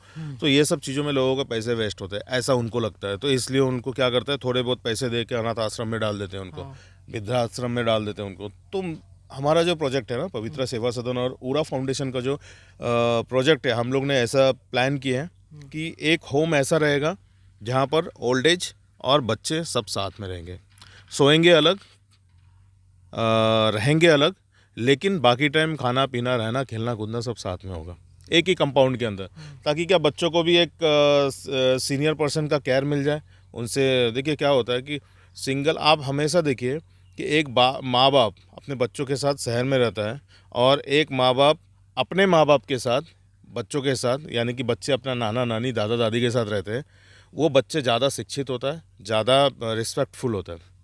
उनको उनके माँ बाप तो सिखाते ही हैं, प्लस उनके दादा दादी नाना नानी भी उनको संस्कार सिखाते हैं, ठीक है। और कुछ बच्चे ऐसे होते हैं जो सिर्फ माँ बाप के साथ रहते हैं, माँ बाप ऑफिस गए, बच्चे अलग हो गए, या तो माँ टीवी देख रही है, खाना बना रही है, ठीक है, बच्चों का केयर सभी माँ बाप करते हैं, लेकिन वो जो बुज़ुर्ग का जो शिक्षा होता है ना वो नहीं मिल पाता। तो हम चाहते हैं कि ये ऑर्गेनाइजेशन ऐसा एक होम स्टार्ट करे जहाँ पर बुज़ुर्ग उनके साथ में रहे, उन बच्चों को शिक्षा भी मिले, प्लस वो जो बुज़ुर्ग हैं उनको उन बच्चों का साथ भी मिले, जहाँ पर वो अपने नाती पोतों को देखना चाहते हैं। तो ये हम लोग कंबाइन करना चाहते हैं, दोनों साथ में करना चाहते हैं। और मुंबई में कौन कौन है आपके साथ फैमिली में? मुंबई में मेरी वाइफ है, बस ऐसे फैमिली में वाइफ है और लोग हैं, काफ़ी अच्छे लोग हैं। मिहिजाम में ही रहती मम्मी मिहिजाम में रहती है, फादर भी यहीं पर रहते थे, लेकिन फादर एक्सपायर हो गया 2020 में। अच्छा तो अभी मम्मी है इधर, मम्मी के साथ छोटा भाई है, हाँ। वो रहते हैं। मम्मी पापा आए हैं बॉम्बे में भी, और अभी हम लोग चाह रहे हैं कि फिर से लेके जाएं उनको, अच्छा। रहे हमारे साथ कुछ दिन, है ना, जब उनकी मर्जी। अपने बेटे, 2 बेटे हैं, दोनों बेटे के साथ जब जहाँ मर्जी रहे। हाँ। अब ये मुंबई में पॉलिटिक्स कैसा है, राजनीति? है, राजनीति तो है, बहुत तगड़े में है। अभी हमारे एक्टिंग पर क्या है राजनीति का प्रभाव? राजनीति का प्रभाव एक्टिंग पर हर जगह पे है। राजनीति हर जगह पे बहुत एक्टर है। पर भी है। हाँ बिल्कुल है, बिल्कुल है, नहीं बिल्कुल आपको इस तरह से फिल्म बनाओ, बिल्कुल है, बिल्कुल है, मत जाओ, ऐसा भी होता है। बिल्कुल है। उस हिसाब से ही चलना पड़ता है। उस हिसाब से ही चलना होता है। कुछ लोग होते हैं जो निडर होते हैं, हाँ। वो निकल जाते हैं। हाँ। जैसे कि कश्मीर फाइल देख लीजिए आप। हाँ। ये निडर है, ये किसी की सुनते नहीं है, जो हकीकत है वही दर्शाएंगे लोगों के सामने। और मैं इनके साथ में हमेशा हूँ, ऐसे लोगों के साथ में। कौन थे उसके कश्मीर फाइल डायरेक्टर? कौन? कश्मीर फाइल का डायरेक्टर मैं नाम भूल रहा हूँ, सॉरी। तो उस तरह का फिल्म जो है अभी अब बनता है, बहुत कम है। बनता है, मतलब बनता है तभी तो बन रहा है ना। मतलब तो क्या है, क्या आया, होता है ना कि जैसे दिवाली दशहरा एक बार आता है, हाँ, साल में, और तहलका मचा के जाता है। तो ऐसा कश्मीर फाइल जैसा फिल्म भी बनती है, और अभी तो और ज़्यादा बनेगी। अच्छा। तो ये थे हमारे साथ सुब्रतो मुखर्जी, अभिनेता, मुंबई में रहते हैं। इन्होंने बेबाकी से अपनी बात हमारे साथ रखी। ये काफ़ी लंबा इंटरव्यू होगा bharatTV.news के साथ, लेकिन ये हमारे लिए महत्वपूर्ण इसलिए थे कि ये मुंबई में एक्टिंग करते हैं, लेकिन हमारे जामताड़ा के लिए, मिहिजाम के लिए ये हमारे सबसे महत्वपूर्ण अभिनेता थे, जिनका इंटरव्यू आप लोगों तक पहुंचाना हमारा दायित्व था। इनको आप देखिए और इनकी इस पूरे इंटरव्यू को आप धैर्य के साथ सुनिए और इनके जीवनी से सीख लीजिए कि बड़ा बनने के लिए संघर्ष करना पड़ता है। और उस संघर्ष के लिए 11 साल की उम्र में इन्होंने अपना घर बार छोड़ दिया, लेकिन यहाँ जो लोग हैं, यहाँ के जो युवा हैं, वो संघर्ष करना सीखें और इनके जीवन से सीख लें, क्योंकि संघर्ष से ही लोगों को जो है, युवाओं को सफलता मिल सकती है। जैसा कि इन्होंने बताया, और ये आज जिस मुकाम पर पहुँचे हैं अपने संघर्ष के बल पर ही पहुँचे हैं। इसलिए, और इन्होंने जो बात अपनी इंटरव्यू में रखी है वो कि बच्चों का जो शोषण होता है, ये बच्चों का शोषण बाहरी दुनिया से तो होता ही है, लेकिन घर में जो माता पिता हैं वो बच्चों को किसी न किसी रूप में वो प्रताड़ित करते हैं, लेकिन उनको भले ही बच्चों की उनकी परवरिश के लिए, उनकी देखरेख के लिए, उनकी सुरक्षा के लिए बच्चों को डांट पड़ताल मिलता है, लेकिन माता पिता को चाहिए कि बच्चों को ना पीटे। और क्योंकि पीटने से क्या होता है कि बच्चों का भविष्य खराब होता है, और अगर वो कहीं मन में ठान ले तो घर से बाहर भी निकल जाते हैं और माता पिता से उनका नाता छूट जाता है। लेकिन सुब्रतो मुखर्जी के क्षेत्र में ऐसा नहीं हुआ। ये वापस घर आए और आज भी वो अपने माता पिता के साथ, माँ के साथ, इनके पिता भी नहीं हैं लेकिन माँ के साथ रहते हैं, मिहिजाम आते हैं, और ये बाहर से बड़ा बनकर आए हैं और अपने परिवार से जुड़ कर रह रहे हैं। bharatTV.news के लिए मिहिजाम से ओम शर्मा की रिपोर्ट।